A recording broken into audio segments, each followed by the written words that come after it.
DAZN is the home of boxing, with over 150 live fights a year. It's over! There's no way back from this, surely!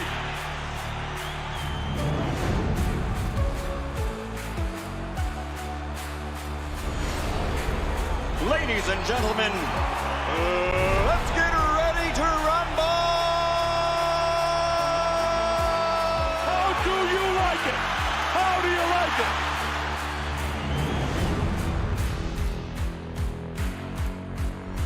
That is unbelievable. These guys will be legends in their own country, but also in the international basketball world forever. That is what sport means. That is what the EuroLeague trophy means.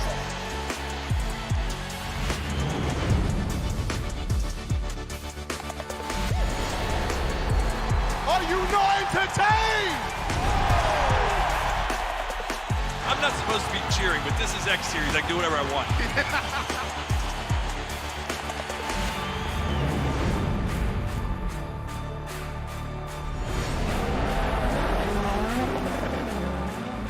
Everything is difficult in this life, so still you need to be on it.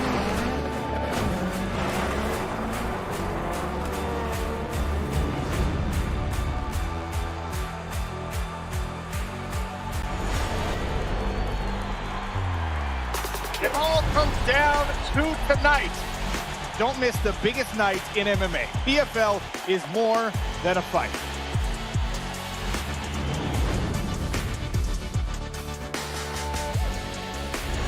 Catching up on any NFL game is easier than ever before. Looking to the end zone for the win! Oh my gosh, one of the great games you'll ever see.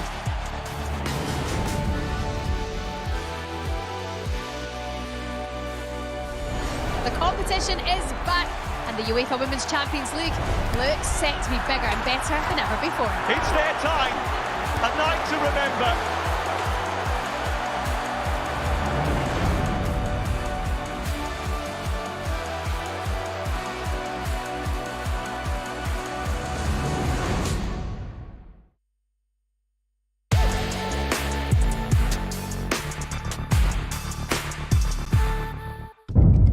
The following program is recommended for those 16 and over, as it contains sporting violence, possible bad language, and flashing imagery.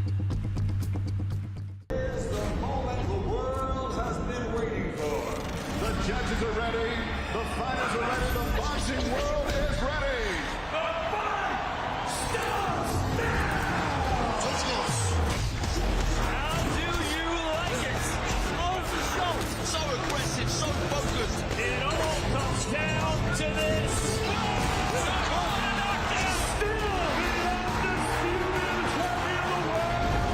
Fight night, only on DAZN.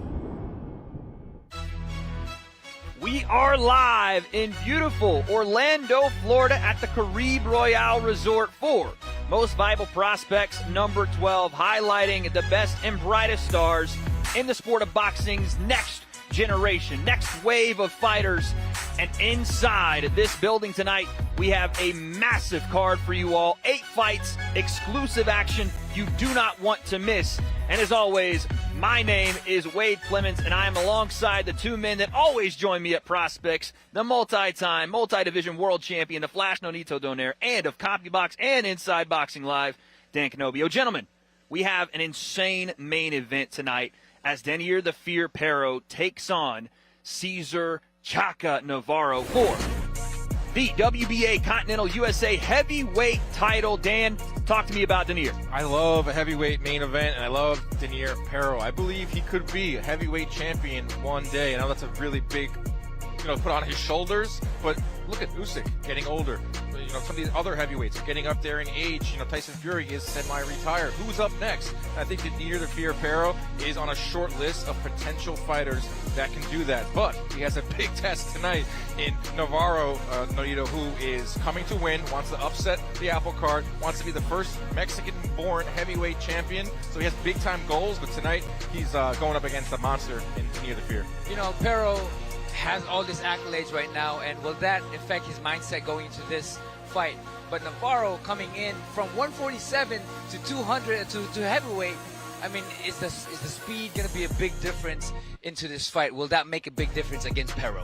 That's incredible, by the way. We're going to talk about that more later, but moving from 147 pounds to now 216 pounds at heavyweight for Cesar Navarro. But like you said, Dan, he's up against it tonight.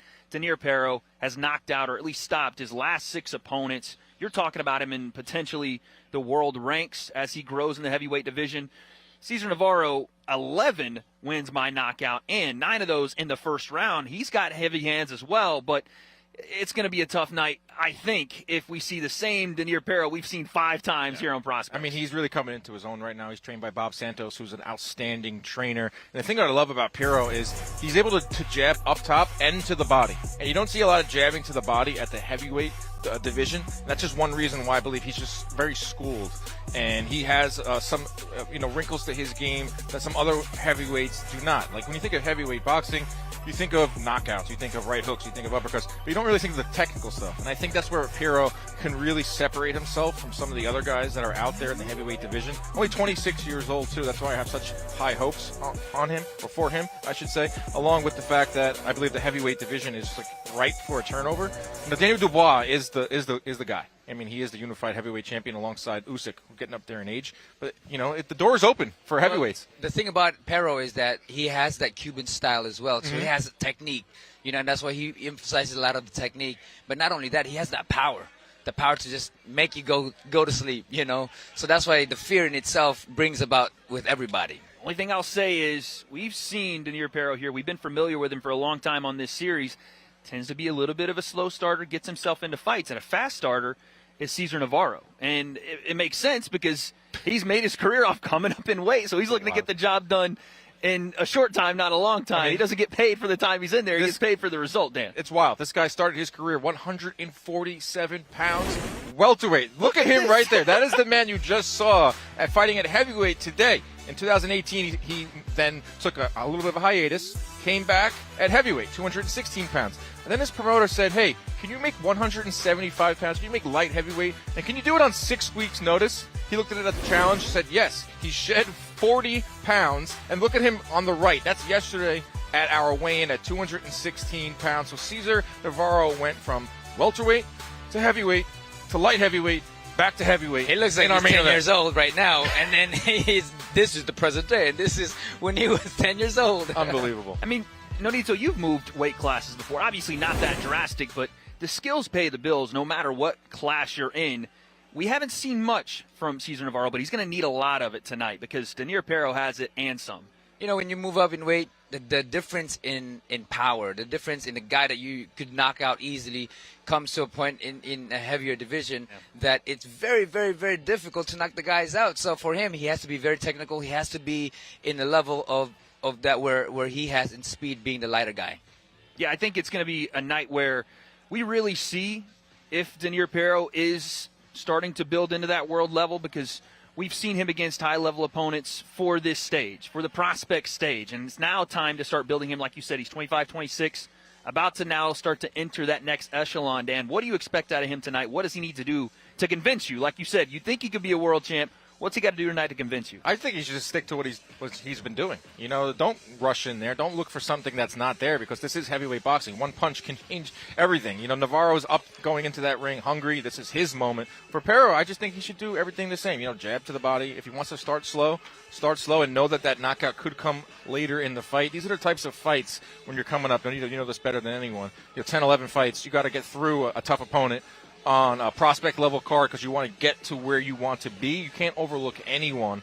So for Pero, I think it's just go out there and do what you do. Like start slow if you have to. Every fight counts. Right. Every fight counts, and so it's ultimately comes down to every fight counts, every win counts. So that's all he has to do is just win every fight. Retire undefeated. No big deal. Just win every fight. Win every fight. That's one of our main card fights, but we have a stacked main card for you folks, starting at the top of the bill with Nat No Love Dove making her return to Most Valuable Prospects in a 4-round super flyweight bout versus Nayeli Rodriguez. That bout will be 4 rounds, 3 minutes as they fight for women's equality. Then Kaipo Gallegos makes his return in a lightweight bout versus Pedro Castaneda. Then our co-main event, Corey Too Smooth Marksman Orlando's own is back as he takes on Tayden the Butcher Beltran in a lightweight bout. And of course, our main event, 10 rounds in the heavyweight division. Dainier Pero versus Cesar Navarro. And listen, I know that people love looking at us three every time Prospects comes on, but I'll say probably the better looking and better member of our team is standing by. Sibley Scholes is going to tell us more. Oh, wait. Now, I love looking at the three of you guys, okay? And I love listening to everything that you bring to the ring tonight. Listen, we are back, like you said, Prospects 12 in Orlando, Florida. I am Sibley Scholes. Let me tell you, I didn't wear this white for nothing, okay? We got a lot going down right here, so make sure you stay tuned. You know, prior to this fight, all night long, I went and talked to Coach DJ Walton about Nat No Love Dove, the fan favorite. What does she think about what's about to happen in that ring? And this is kind of cool. Nat said you're going to see a side of her that you've never seen before in the ring. Clean punches, accurate punches, and having lots of fun. So a lot to look forward to tonight in that ring right here in Orlando, Florida. Caribe Royale. Well, stay tuned for everything that's going down in the ring. Appreciate you, Sibley. Again, she's looking fly. She's ready to go, and so are we, as we have a fantastic prelim card for you folks. As we start with Quincy Williams taking on Jose Perdomo in a 6-round super welterweight bout, then followed by a super featherweight bout in the women's division. Elise Soto takes on Colleen Davis. Then we move to the super lightweight division as Jeremy Adorno takes on Jonathan Pacheco.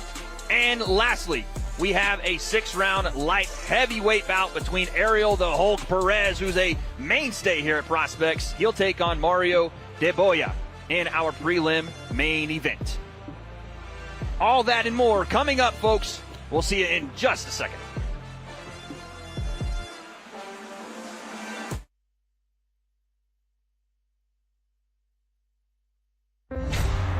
Daniel Dubois had a big opportunity. The chance to rock the world. Alexander Usyk, he's a master. He has the heart bigger than this room. It was the feints that really seemed to unsettle Daniel Dubois. Then, against all the odds, it happened.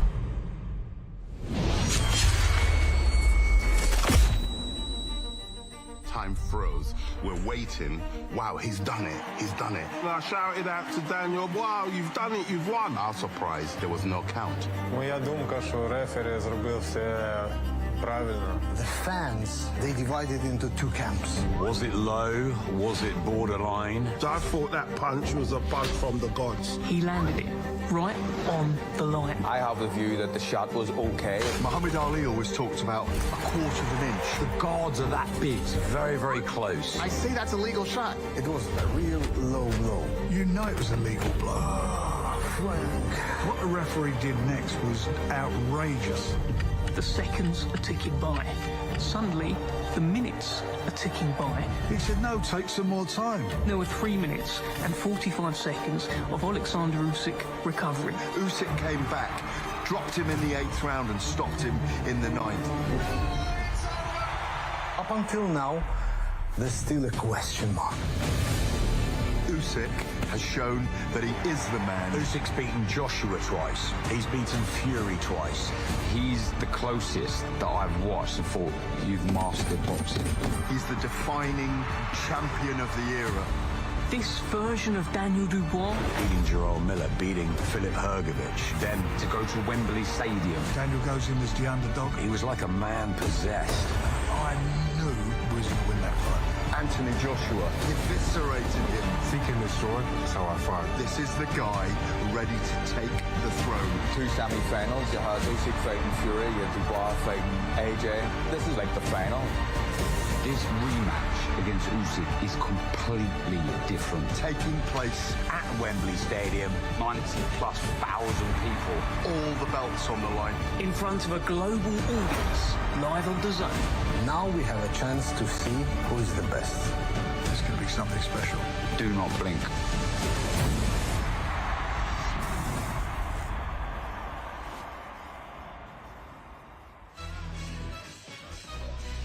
Beautiful Orlando, Florida, the scene for Most Valuable Prospects number 12 right here at the Caribe Royale Resort. Now, let's get into our first fight of the night, our tail of the tape for Williams versus Perdomo. As you can see, a little bit of height given up by Perdomo to the high-level prospect. the national amateur champion, two-time junior Olympic champion, Quincy Williams. 4 wins, 4 knockouts for him. A lot of eyes on him. With that being said, let's go ahead and send it into the ring. And our ring announcer, Dasha Koretz. Good evening, ladies and gentlemen. We kick off these preliminary fights in the super welterweight division. Making his way to the red corner from Montevideo, Uruguay, Jose Perdomo.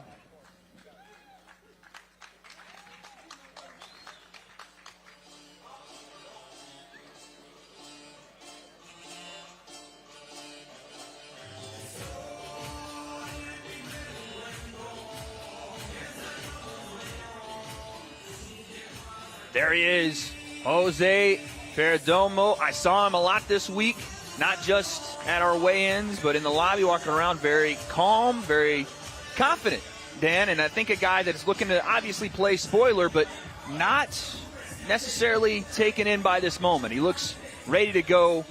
And again, almost no pressure on him here. 52 rounds for Perdomo to 8 for Quincy Williams. So the advantage and experience goes to Perdomo.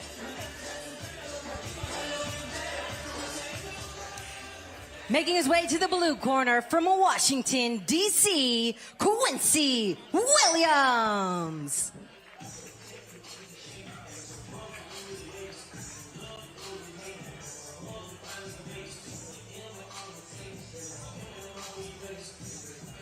There he is, Quincy Williams. Listen, Dan, if I had a Rolodex in about an hour, I could list off all the amateur accomplishments of this young man. He's 4-0 with 4 knockouts, and a lot of eyes on him as a potential next big prospect. Wouldn't you know it, here at Most Valuable Prospects in the world of boxing. That's what we do here. I mean, we put you sink or swim, and it's been a lot of swimming for Quincy Williams early on in his career. 4-0, 4 knockouts, 4 fights in 8 rounds, Nito. It's like you, man. You know, what's the question with these guys is, are they able to perform? Because sometimes early on, like I said, you know, the accolades and all of that stuff allows them to not perform because of the pressure. This opening bout will consist of 6 rounds in the super welterweight division, brought to you by Event Ticket Center. Don't just watch it, experience it live with Event Ticket Center. Tickets to the best seats in the house and to all of your favorite events. Fansly, the best 18 and over content creator site. Head on over to fansly.com/MVP to see exclusive content from our events and more of our beautiful ring card models, as well as Celsius Live Fit Essential Energy. Our judges for this bout are William Glover, Rodolfo Aguilar, and Harold Lewis Hunt Jr. Our referee for this bout is Christopher Young. Future champions are created from the most valuable prospects. With that being said, let's meet our fighters. Fighting to my left in the red corner, wearing baby blue and silver, with an official weight of 150.2 pounds and a record of 6 victories, 6 defeats, and 3 of those victories by knockout. From Montevideo, Uruguay, Jose Perdomo. And his opponent, fighting to my right, from Washington, D.C., wearing black, with an official weight of 151 pounds and an undefeated record of 4 victories. Those 4 victories were by knockout. Quincy Williams.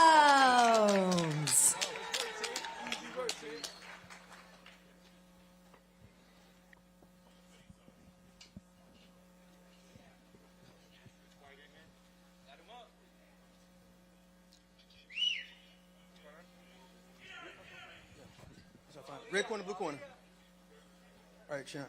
Everything up here I'm consider legal right here. Everything will be fine, okay? Show me your sheet, instruction, dressing room. Expect tough, clean fight. Give my commands all the time. Protect yourself all the time. Touch them up.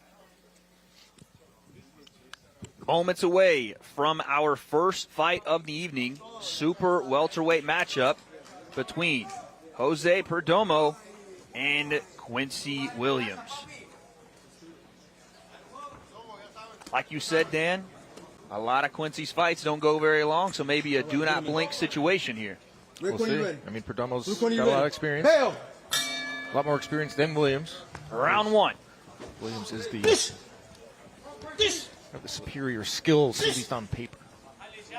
You know, Williams, he throws that jab and goes underneath. He'll land those body shots because Perdomo has that high guard, you know, so he's scared of that power. He's very aware of that power, but because of that, he opens himself up for body shots. And just as you say that, Flash, you see Williams go directly to the body, and there's another jab right there.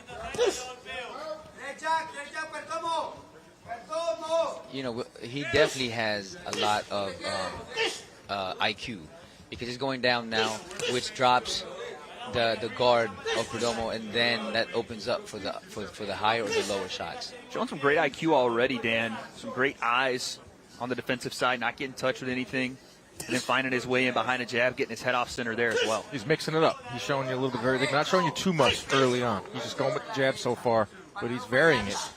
Like you said, going upstairs, going downstairs. And if you look at the hands of Perdomo, he doesn't know exactly where to put him anymore because he started off in that high guard, and now he's been lowering them. You know, Nito, for a prospect, how important is it to just feel your way into a fight, right? Not show everything right off the bat, and you're talking about it all the time on this series, to set things up. You know, one thing that William is doing is, you know, he knows when to hit. He knows that's why he's not overgoing with aggressiveness, you know. He's throwing the jabs really well. One thing that impresses me is he knows when to hit, but he knows when not to get hit. Nice lead Step right out. in right there. There's the timing breaker, as I like to call it. You've seen jab, right hand. You've seen double jab, and then Williams goes with the straight backhand. The first power punch from him came about a minute and a half into the round, so very poised, not coming out throwing anything crazy early on for Williams. You know, we talked about the lack of rounds for Quincy Williams. Is this one of those fights, you see a 6-round bout here, is this one of those fights where potentially you get him in there and get him some more rounds and have him start a little bit more patient? Well, it only takes one shot, especially for Williams, who has power, and it all comes down to timing, and that's what he's doing right now. He's looking at timing, he's jabbing, and he's setting up his big shots. Flash, you ever say that I'm going into this ring and I want rounds today? Nope. You know, we would like to, but you know, if we can make it easier as early as possible, 100%. It is a question we ask a lot, though, on the prospect level, because sometimes, you know, let's be honest, sometimes the A side is more overmatched than the B side. Not usually on our cards, but it happens at the prospect shows. So I always wonder if there actually does exist. You go into a fight thinking, all right, I want to go 4 or 5 rounds. Solid right hand there for Quincy Williams. Easy no there. All right, Yeah. case closed. That's a myth. It's one of the many boxing myths. Yes, we're busting it. Already very comfortable in this first round, and it's complete domination in the first for Washington, D.C.'s own Quincy Williams. And we talk about it, you know, obviously potential for getting rounds, getting some experience. But I do think as we see this fight go on, we're going to see Quincy Williams turn up here. Keep your stick on it. It's the first fight. First, you know, the crowd is filling in. It's a little quiet in here, so that has to play into it as well. But that's the right way to go. You don't come out there throwing wild. Leave yourself open for something. So keep doing the same thing. You listen to everything he's telling you, hearing. You're doing great. Keep doing the same thing. Look. Probably the 3rd round. We're going to stop him on the 3rd round. Oh, 3rd round, he says. So he's Zahir Rahim's brother, and I've known him since forever, you know, and so he trains Scooter, Steve Fulton. Love Stephen Fulton. Yeah, so he's his trainer and stuff like that. Now they work together, you know. Beautiful. So he knows exactly what, you know, he knows what to say out there in there. They're calling for a 3rd round stoppage there, Dan. Interesting. Corner knows best. Goodness, I don't like that reaction to a jab for Perdomo. He's going to have to start throwing Perdomo. He's kind of, in between right now. He's shown a good high guard, but he hasn't fired off much that last round in particular. You know, he's telling them to do the same thing. But I think the more the round goes, the minutes, the seconds, you know, Williams is going to feel so much more comfortable, and he's going to throw those big shots. And just trying to, he almost got caught in there. But again, he knows when to hit and not to get hit. Back to the jab to the body goes Williams. Taking up a lot of space in that ring, both forward and back, moving his feet. Like you said, Flash, keeping himself composed even when the fire comes back his way. Again to the body. Double jab, too. What he's doing, really nice thing, he's not only is he moving, Flash, but he's punching while moving. Right. Not just dancing in there, which we've seen a lot recently in boxing, but he's throwing punches. I mean, to me, Flash, you can correct me if I'm wrong, it looks like he does want to draw out some attacks here from Perdomo to counter over the top or something. And I think that's what he's trying to do is pull him in so that when he reaches in, he opens up, and that's where it makes fight a lot easier that way when somebody reaches in, because you can counter him. And that's something Williams can do because he has the speed and talent for it. And again, he goes to the body with that lead hand. Now down to the body with the right hand as well. Starting to mix it up in this second round. Looks for an overhand there. Answers the phone with his backhand, avoids that lead hook, and then lands one to the body of his own. Quincy Williams showing off the high-level amateur experience. Nice jab there as well. Backs up Perdomo. And a right hand. Now he has him on the ropes, and this is where he looked like he may tee off a bit. Perdomo comes out firing, trying to get out of the corner himself there. That was a better move to switch that position. One thing that I didn't see, that I saw in the first minute of the previous rounds, was Williams was doing a lot of feints, and he's not doing it this time. You know, I think that in order for him to set up those big shots, he needs to throw those jabs, but mainly throw some feints in between there as well. And also, he's dealing with a fighter in front of him in Perdomo who is strictly using that high guard, and he's not going away from it. He has attacked the body, but ooh, there it is, punching in between. That's what he needs to have right there, Dan. Yeah, I would thought maybe a little more body work, Flash, you know, with that high guard. A little bit of head hunting from Williams. I agree. Those body shots are going to be tremendous advantage for him. Just like a good combination. Maybe third round, like his corner said, where the body shots will start raining down.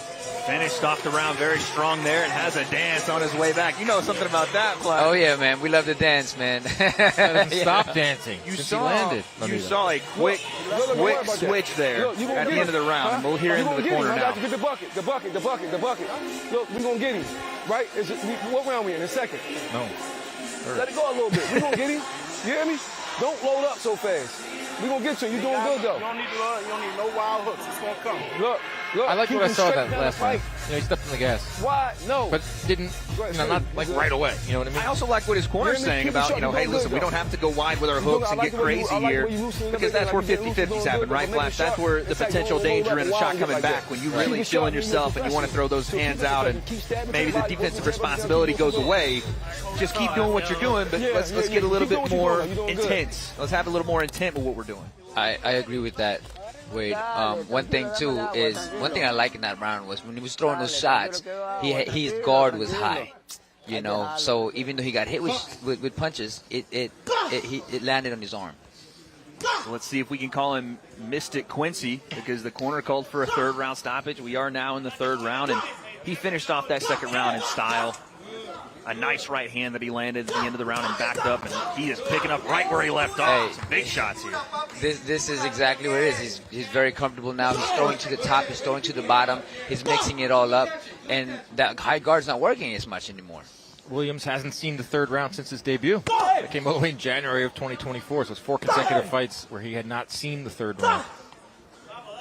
Right back on the lead hand is Williams, and a right hand right there on the counter. Best punch of the fight. And then he goes underneath double body shots, which is great.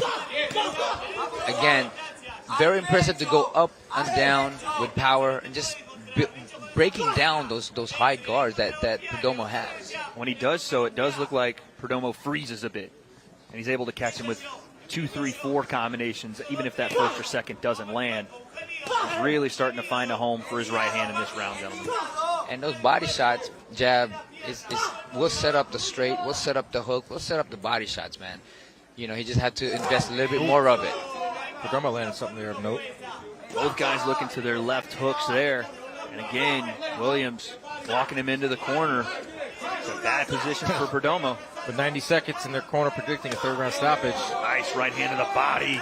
And a counter right hand left hook from Williams, and he's starting to tee off. Every time Perdomo attempts to throw punches, there hasn't been much in this fight. He's been countered.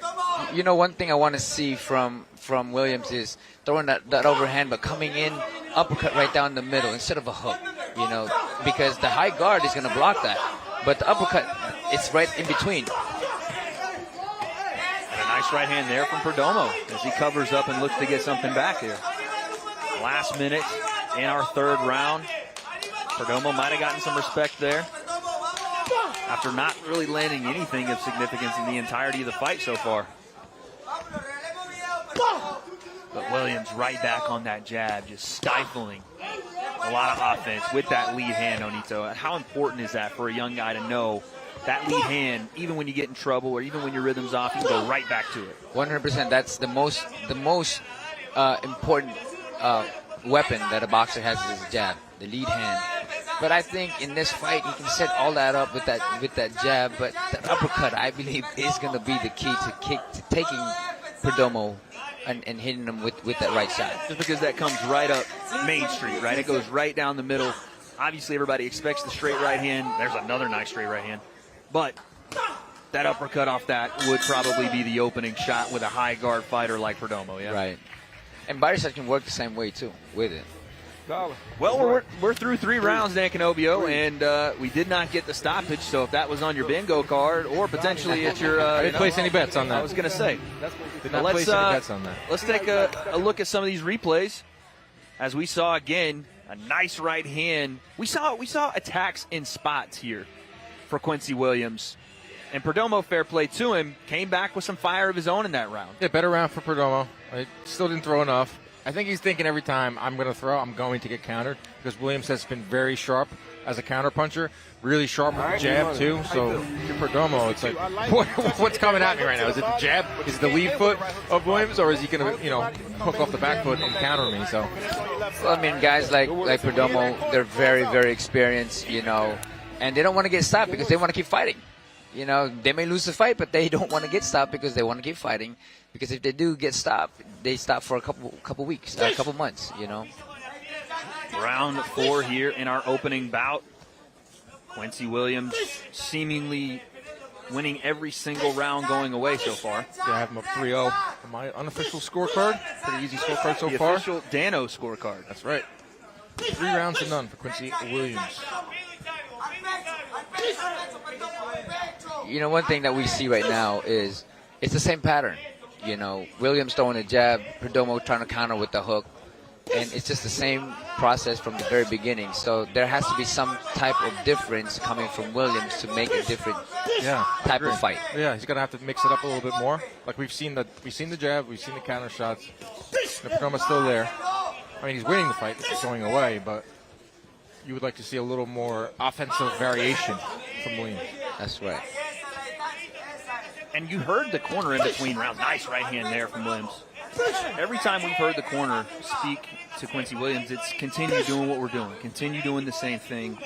Nonito, it is successful, but at this point in the fight where you're up so big, do you want to start trying some other stuff to obviously get that stoppage? I mean, this is early on, and I believe that, if you can gauge that the guy is not dangerous enough, try something different. This is where you get better.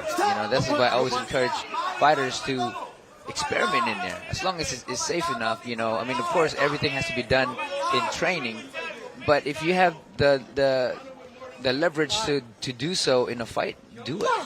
And that's an interesting question. I've never really asked boxers, but how much better do you get in fights specifically, especially maybe early on with a prospect like this, Nonito? How much better did you get in the actual fight? Not camp, but in an actual fight. Everything comes to confidence. In the beginning, you might doubt. There's a big right hand. Oh, and down goes Perdomo after a nasty combination from Quincy Williams. I guess they were right when they said keep doing what you're doing. That's it. They stopped it. That is it. And what a performance in our first fight of the night from Quincy Williams. Is he found an opening, Dan Canobio, and he let it rip. Really impressive. Started it off a little slow, but poised. And was putting together his jab. It looked beautiful. Power shots as the second round went on. Going to the body, upstairs, countering. And then he gets the stoppage in round 4 to move on to 5-0. 5 knockouts. Quincy Williams, I want to see this kid fight again.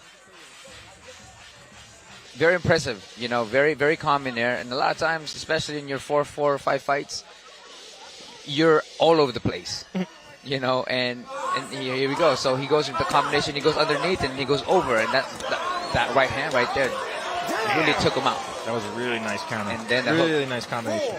Beautiful shot there, and again, Perdomo had some moments, but ultimately, this was it was one-way traffic. Let's just be honest. It was one-way traffic from Quincy Williams, but again, experience. A couple more rounds than he's used to going, and eventually finds a stoppage. Got 12 rounds now in his career. He's working his way up. He's working his way up. And for such an that early, beautiful straight. yeah, it was a great right hand right there, and another one. That was it. And so for such an early, pro career so far, Dan, there is no rush, obviously, but what would you like to see out of a guy like Quincy Williams next? I'd say put him in there with someone with just a little bit more experience that we saw from Perdomo. Maybe someone who's never been stopped before, and see if you can get a stoppage there. But, first 10 fights, this is what I want to see. I want to see knockouts. I want to see improvements. And Quincy Williams, this kid's good. And his amateur career, he lit it up, right? 2-time junior national champion, 2-time Golden Gloves national champion. I mean, everywhere in the amateur circuit he went, he won. So he is used to putting on spectacular performances. But now you're in the pro game, Nonito, and experience is a major key, but it's also getting the right experience. It's not just going the 6 rounds, but like we talked about in the fight, doing the things you need to do to get better. For him, the experience in itself. But still to come, folks, we have a star-studded main event as Dainier Pero takes on Cesar Navarro. And this one's free for everybody on DAZN.com, on the DAZN app. No subscription required. We want to see you guys over on DAZN in this heavyweight bout for the WBA Continental USA title. And it looks like as our fighters are getting their gloves off, we're almost ready to get our decision. We're still waiting on Perdomo to... There's one of those gloves off. But, again, what a night. What a great way to start this night. And I think for Quincy Williams, one that he will absolutely remember. But it looks like now we are ready for our official decision. Let's send it in to Dasha Correct.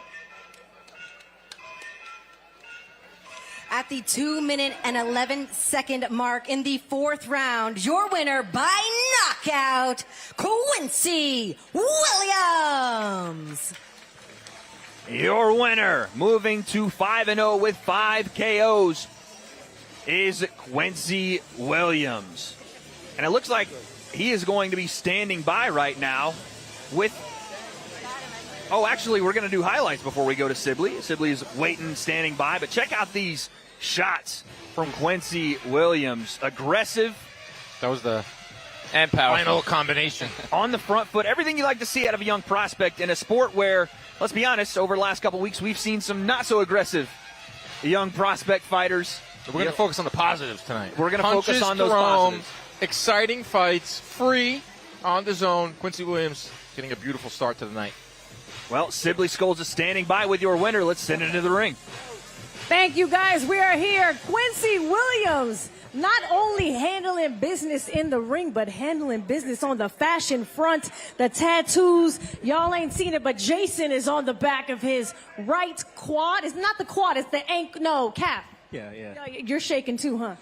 How was this tonight for you? What does this feel like for you? And let's talk about the fashion we get into, because a boxer is not just a boxer in this ring, but it's what they bring to it. Yeah.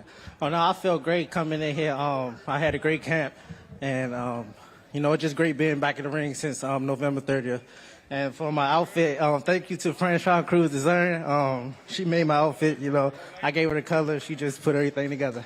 I hear some clapping going on. You be louder, Orlando. It's okay. You can let it happen. When you have a moment like this, you said your camp is so solid and so great. We got part of your camp back here. You're mic'd up, but I'm going to give you the mic too. What does this moment mean to the both of you and everyone that's been there in your corner? For me, this is a new team for me, so he came in, he played a big role. He helped me with eating, not just training. He helped me with eating. He helped me with, telling me where to sleep, things like that. So, it's just been great being a part of this new team. When you have a fighter like this that you get to work with, it sounds like he's literally listening to everything and taking it in, which is a sign of someone like a Steph Curry. You know what I mean? Go to somewhere else, a champion.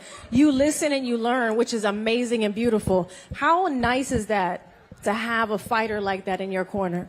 Well, it's kind of amazing because a lot of fighters don't listen. Right. So to get a fighter to listen, he didn't just listen to me. He listened to Hamza Muhammad, Daoud Bey. We all played a major part in it. I didn't do it by myself. We all did it together. We had an amazing team, amazing camp. And he didn't only listen to me. He listened to all three of us. When Hamza Muhammad gave an instruction to him, he listened. When Daoud Bey gave an instruction to him, he listened. When I gave him instruction, he listened. So we started it in the gym because, at first we had a little rough time with him because it was new. But then eventually, he's still young. He's still a kid. But he listened and he matured very fast. And he practiced it in the gym. We made sure he practiced and listened in the gym. And we executed it in the ring today. Hearing your corner say that right now, you got a big smile on your face. I know we're here. Give it up, Orlando, one more time. This is our first fight of the night. You're handling business. Is there anything you want to say to your fans and now the new fans who have watched you and seen what you can do in the ring? I just want to say thank you and keep supporting it. I'm going to keep putting on spectacular performances for y'all. You heard him. Spectacular performances happening right here, Orlando. Last thing. First of all, I'm sorry. I would like to thank God and everything for this performance. And that's what I want to say. I appreciate you guys. And thank you for letting us get out this ring safely. And thank you for the opponent getting out safely. Through God, good things happen. Everything happens. We're going to take it back to Wade right now. What a performance in our first fight of the night. Quincy Williams gets the win by knockout. We have so much more coming up, guys. And specifically coming up next, Elise Soto versus Colleen Davis. We'll be right back with that one. Hey, listen up. Let's have it. We know you've always got your eye on the prize, the championship belt. And why wouldn't you? You're a finely tuned, well-oiled boxing watching machine, capable of consuming over 185 fights on DAZN every year. We've gone big. We've gone global. Chanting through combinations, comebacks, and non-stop knockouts. With big fights every week, you're the best in the world. So go on, get that belt, champ. DAZN, undisputed. Good shot. A terrific performance from Peter McGrail. Lovely movement from Masoud. Sustained assault from Yabai. Eye-catching, classy, star quality.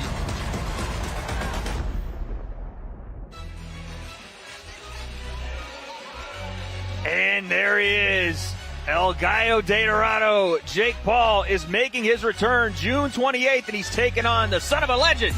It is Julio Cesar Chavez Jr. They're doing that in my backyard, Orange County, California, Anaheim, California, and it's live on DAZN. And gentlemen, I have to know your thoughts on this fight. This is a major one for Jake's career, probably his toughest test. And Dan, I'll start with you. It's definitely his most experienced opponent. 60 fights for Chavez, former world titleist, coming up to cruiserweight. I like this fight. It's a fight I've been calling for since 2021 because I believe Chavez has the name. I believe he has the experience. And I talked to Oscar De La Hoya last week in New York City, who will be a co-promoter on this event. He said, don't let it fool you. You know, Chavez may train in the living room sometimes, may do some unconventional training, but this guy's coming ready to fight. He understands the moment and what he could do with a win over Jake Paul. So I'm really looking forward to this fight. June 28th, Chavez and Jake Paul. Wow. It's a big one. And Nonito, I want to know, you've conquered the highest of highs in this sport. Jake has talked about becoming a world champion. By the way, Zordo Ramirez is on that card as well. I don't think that's an accident. What do you think about that card, that fight? I think this is a big step up for Jake. This is what he needs because he has a guy who can fight, you know, who's been in the game all his life. And this is one of those things that his opponent Chavez is wanting to prove to the world, to his father, that, you know, beating Jake Paul and seeing his level of view to the world again. Yeah. You know, this is what he wants to do. This is where I believe he'll be at his best because he's fighting Jake Paul. I think Chavez has an ultimate opportunity here to right a lot of wrongs that has gone on in his career. It'd be kind of fitting. It's kind of crazy how he has the opportunity to do what a lot of people have wanted to do and stop Jake. Not only that, for himself, for his own career. He's had an up and down career, and, you know, he hasn't fully reached his potential earlier on. But he has an opportunity to beat Jake Paul, which a lot of people, let's be honest, want to see Jake Paul lose in boxing. But he can also right a lot of wrongs in his career. You talked about his dad. That's a big aspect of this is,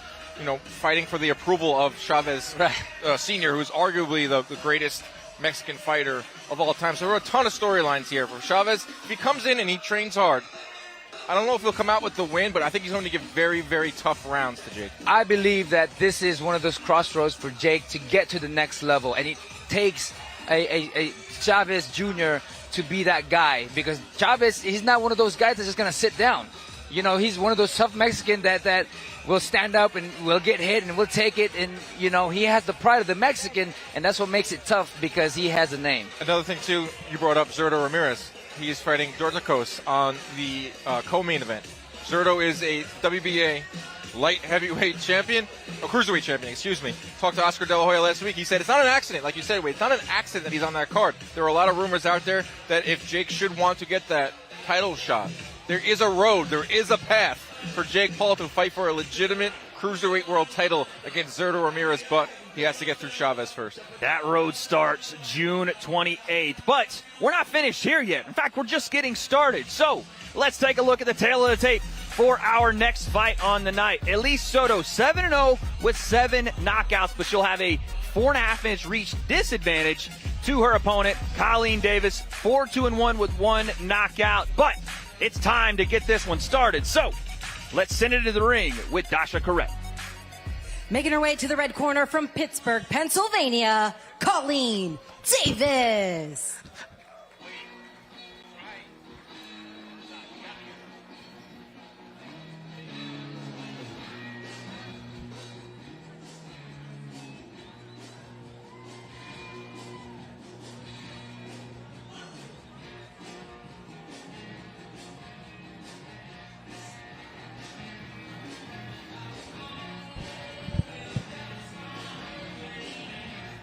Here comes Colleen Davis making her way into the ring.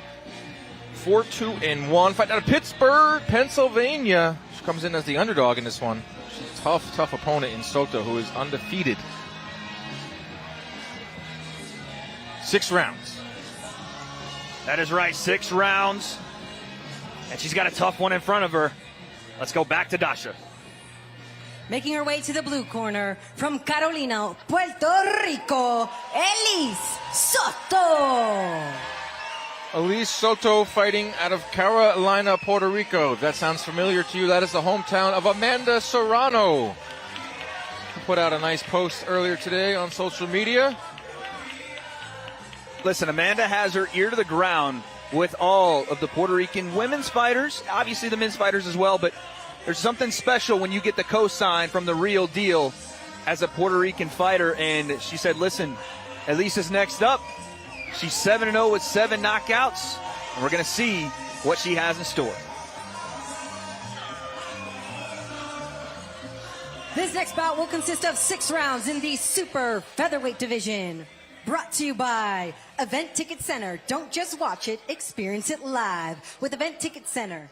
Tickets to the best seats in the house and to all of your favorite events. Fansly, the best 18 and over content creator site.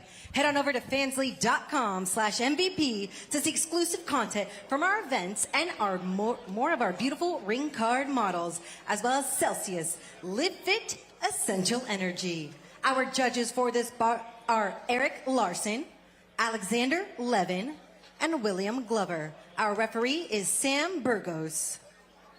Future champions are created from the most valuable prospects. Let's meet our fighters. Introducing first to my left in the red corner, wearing dark and light blue, with an official weigh-in of 127.6 pounds and an official record of 4 victories, 2 defeats, and 1 draw. One of those victories by knockout.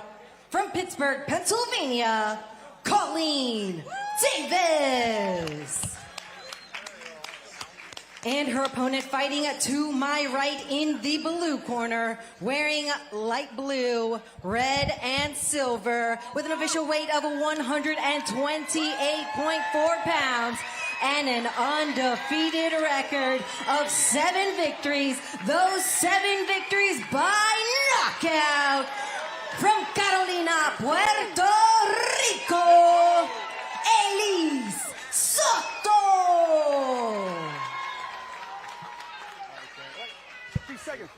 Keep seconds. Come on in. Keep seconds. Come on in. All right, ladies, get the instructions on the back. Obey my command. Protect yourself at all times. Right here is going to be good. Right here is good. Touch him if you like. Come out of the bell. Is that high? I said it's good over here. Dutch. Dutch. Dutch. 6 rounds in our second bout of the evening. Elise Soto versus Pittsburgh, PA's own Colleen Davis. At the bell, ladies. Time. And here we go, round 1. The exact message from Serrano said, no one is tougher than Elise. I sparred hundreds of rounds with her. I know firsthand after tonight she's going to be making her Puerto Rico debut. She's throwing those bombs like no other, man. I mean, 7-0 with 7 knockouts. You don't see that a lot for women's boxing, you know. They usually are very technical and because of the short minutes in fights before, you know, you don't see those knockouts. But to be 7-0 with 7 knockouts, it shows how much power she has. Well, I think Colleen Davis knows how much power she has because she's throwing him back, and she's got those feet working as well, Dano. Got a little bit of redness on the face of Soto. But, yeah, 7 fights, 7 knockouts, over 100 rounds sparring with Amanda Serrano. That's what you're going to see here with Soto. But Davis has the height advantage, and she's throwing punches. Sticking the jab out. Yeah, she's going quickly. 2 minute rounds, you really have to come out with a pace. Oh, headbutt there. Accidental from both ladies.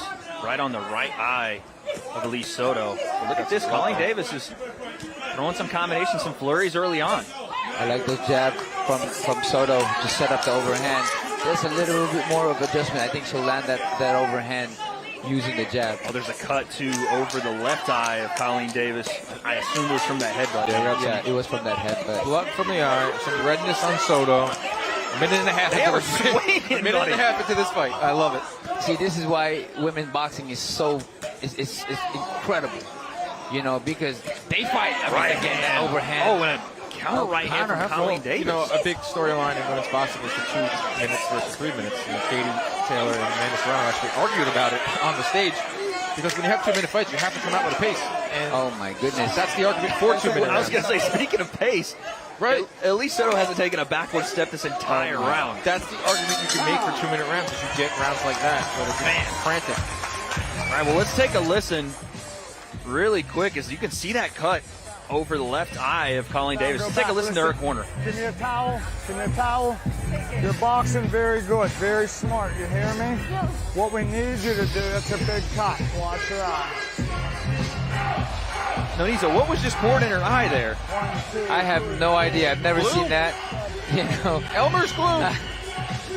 That's a massive cut. That's a lot bigger cut than I thought it was in the round. We're going to see it right here. Great work from our truck. The accidental clash of heads. That is a big cut. That is a big cut. But not only that, I thought Davis, despite the cut, she's fighting. Boxed well. That's a tough round to score. I think I would probably give it to Soto because I think she landed cleaner, harder shots.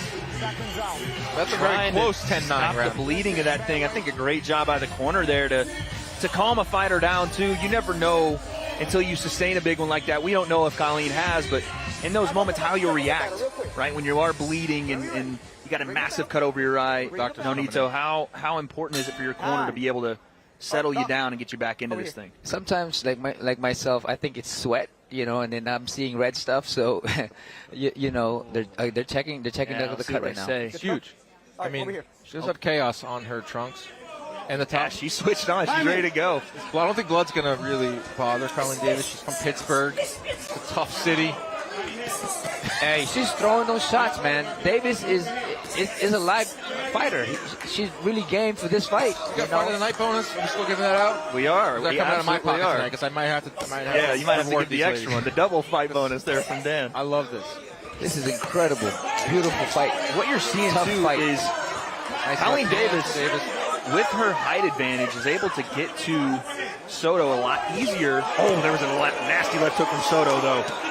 And I was going to say, a matter of time, Nonito, before Soto starts to go upstairs with some of these shots and potentially land some damage. Oh, those beautiful body shot from Soto as well. Davis is throwing a little bit of arm punches, Nonito, where Soto is sitting down on those shots. And that's not shocking to me. She has 7 knockouts in her 7 fights. And she big left hook there from Soto. A big left hook.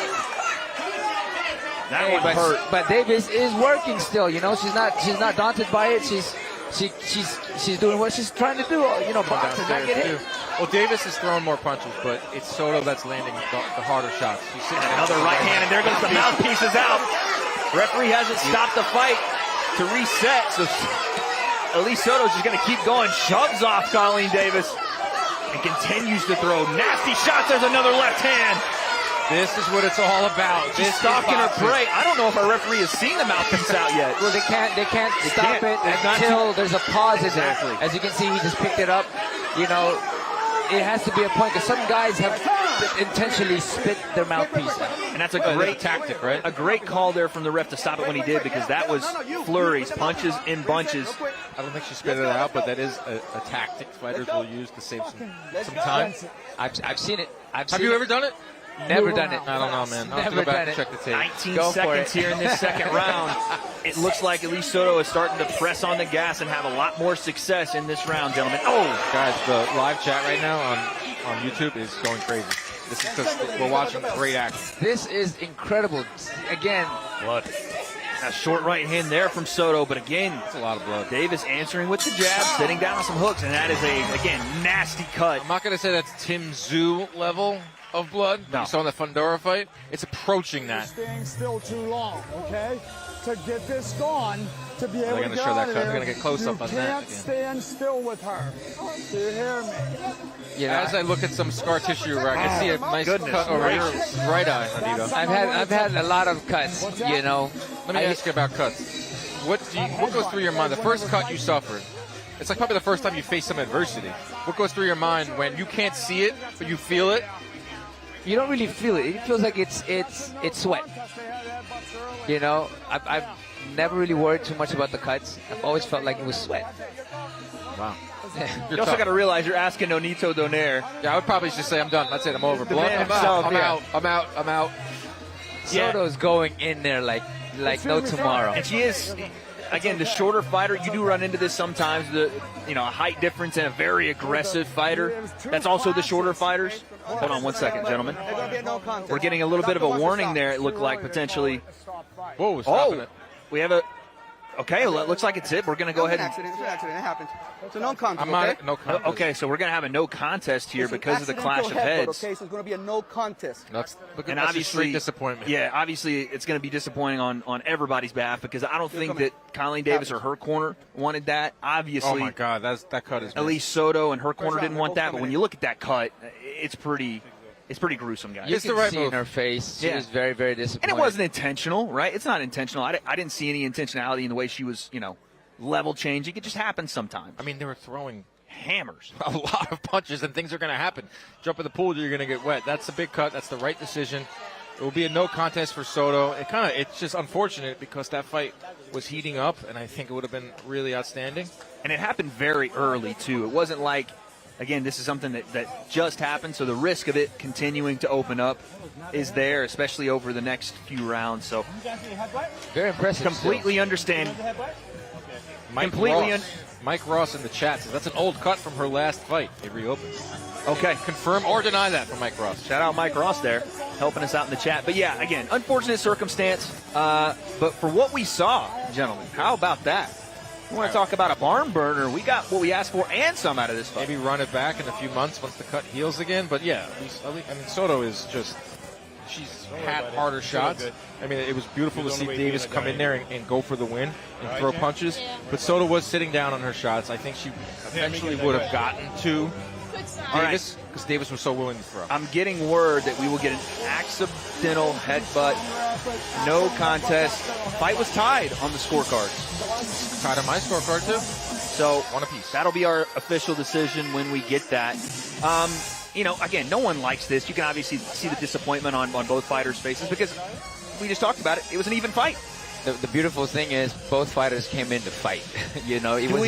Do we run it back, Dan? Do we say, you know what? Listen, we have prospects cards all the time here at the Carib, and we got one coming up that we'll announce in just a little bit. But I say, why not put them back on a card at some point very soon, and let's see these two go at it because this was a barn burner. Yeah, we have a lot of dates coming up, and there's a lot of slots, and a lot of fighters want to get on these cards because they know it's a big platform. So I wouldn't mind seeing them run it back.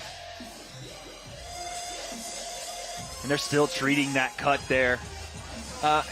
You know, Nito, you've been in, obviously, the corner, and you've obviously been in there in many fights. What do you tell a fighter in one of these situations? Because it is a bit awkward, right? It isn't one of those things where you've worked so hard to get to this point, and unfortunately it doesn't go your way. That's the thing, is you come here to fight, you come here to win. And you get this kind of thing happening, which happens in boxing. And it's you know, you can't be not disappointed. You got to be disappointed because you came here to win, you know. And both fighters came here to win. That was a good show of sportsmanship there from both fighters. Obviously, again, nothing intentional there, but just an unfortunate situation that I think both ladies will learn from. We even had the corner of Elise Soto turn around and ask us, so they didn't know what had happened. They said it was that a headbutt. We all had to kind of acknowledge that one, but you go back to the drawing board and you figure it out.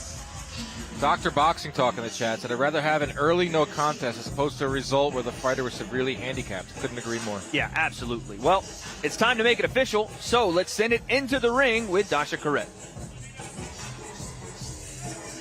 Due to an accidental headbutt, the referee has ruled this bout a no contest.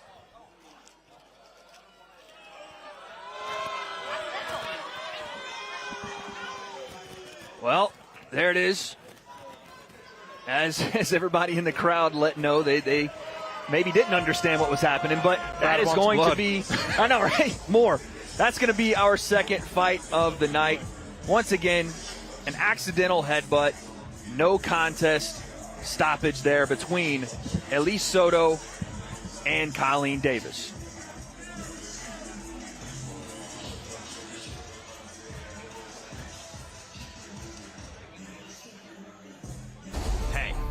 Listen up. Let's have it.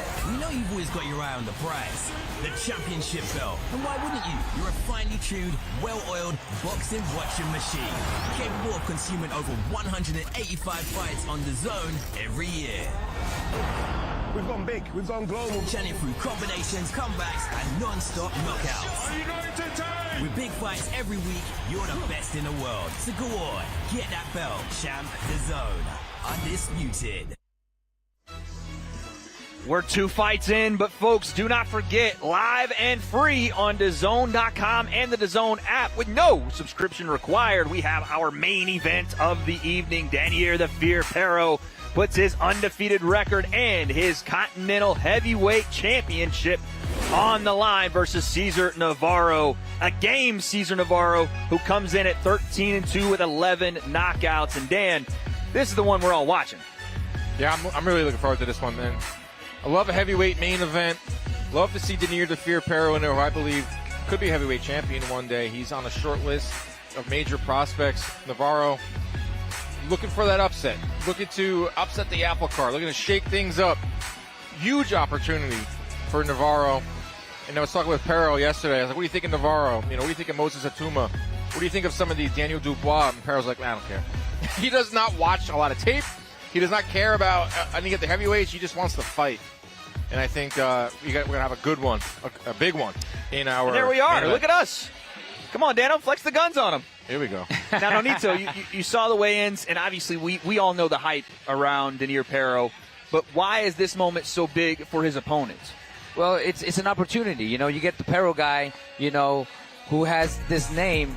So for his guy who comes up and up and down in weight, this is an opportunity for him to fight a guy like Dainier Pero, who has a name, but at the same time who is a prospect, and he's all about upsetting the Pero train. I mean, he's a high-level prospect. Dan's got him on his, heavyweights to watch list that we may get into later in the night. But that's a big list. It's a big list. Get on that list, and he's a big name on it. He's a big name on it. I mean, listen, the heavyweight division is ripe for a turnover, and he's got to be one of the names on there. You know, he's now a ring ambassador, which has a lot of clout in the boxing world. He's going to be in some big cards moving forward. But don't get too ahead of yourself here, Dainier. This is heavyweight boxing. Things can change with one punch. Navarro's the one that's going to want everything that Pero has. That's the beauty of boxing. We've seen it here on this series where we've had number 8 in the world, number 10 in the world fall by the wayside.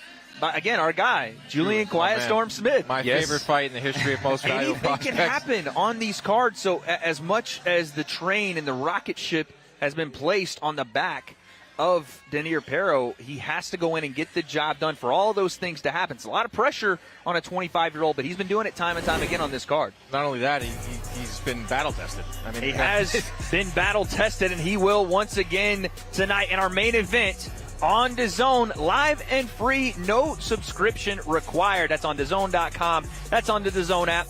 And up next, folks, we have our third fight of the evening.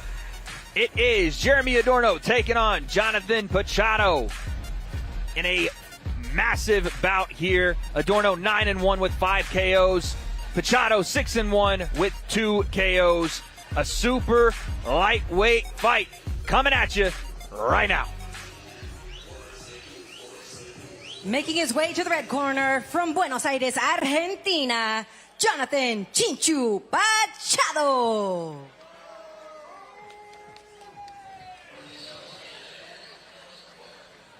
Chinchu. Is that the second? No, that's not. I was going to say, we had a Uruguay jersey earlier in the night. That's right. Now we have a Messi jersey. Obviously, Buenos Aires representing Argentina. Some say Messi the GOAT. I'm going to get a lot of hate. I'm going to go Cristiano Ronaldo. I don't watch a lot of football, but I know that Messi is the GOAT. Okay, all right. He's the GOAT. Well, listen, a man trying to have a GOAT-like fight tonight is Jonathan Pachado. He's 6-1 with 2 knockouts, looking to go to 7-1 here at the Caribe Royale Resort. I eat goat. And his opponent making his way to the blue corner from Kissimmee, Florida, by way of San Juan, Puerto Rico, Jeremy Adorno. We're just going to skip over whatever Nonito just said. Was that like an Anchorman, I Love Lamp? I don't know what that was. But, again, hometown fighter here, Jeremy Adorno, fighting out of Kissimmee by way of San Juan, Puerto Rico. He has been juiced all week to get this fight underway. His people are here. He's got a ton of support in the crowd. As you can see, his family is right here beside the ramp. Yeah, his brother, Joseph Adorno. They're seeing him walk out right now, and the people are loving it. He is 9-1 with 5 knockouts. He's 24 years old, so another young, hungry prospect looking to make his name on MVP. The brother of Joseph Adorno, former top-ranked fighter, was in some big fights of his own, so it's a fighting family. Any of your siblings fight, Nonito? My older brother did. Beat his ass? He used to beat my butt, but, you know, I made you tougher. It made you the man that you are he today. made me tougher, definitely. You know, he lost to Darchinyan, and then I knocked Darchinyan out after that. This next bout is set for 6 rounds in the super lightweight division, brought to you by Event Ticket Center. Don't just watch it, experience it live. Bansley, the best 18 and over content creator site, and Celsius Live Fit Essential Energy. Our judges for this bout are Rodolfo Aguilar, Harold Lewis Hunt Jr., and Eric Larson. Our referee is Massimo Montanini. Future champions are created from the most valuable prospects. Let's meet our fighters. Fighting to my left in the red corner, wearing black and gold, with an official weigh-in of 140 pounds and a record of 6 victories, 1 defeat, no draws, and 2 of those victories by knockout. From Buenos Aires, Argentina, Jonathan Chinchu Pachado.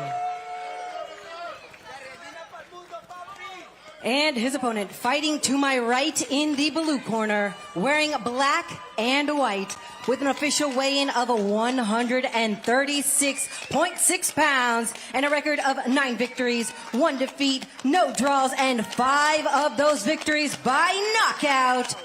From Kissimmee, Florida, by way of San Juan, Puerto Rico, Jeremy Adorno.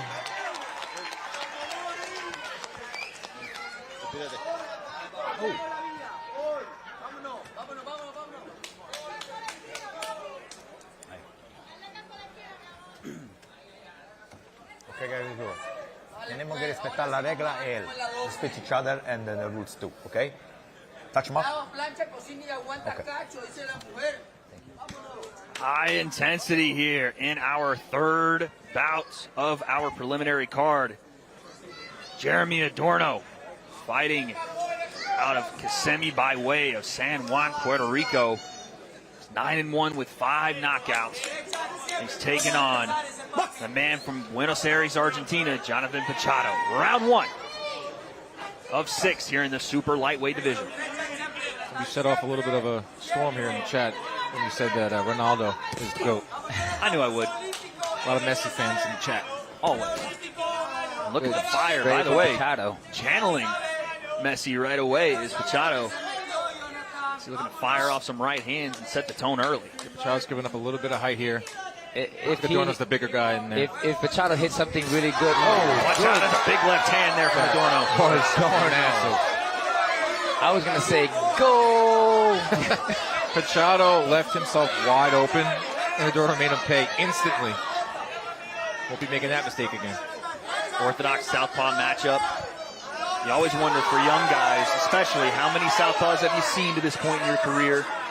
How do you deal with a little bit of a switch up? What we saw there, too, was the right hook from the southpaw position, which I think is such a lethal punch when you are a lefty in there.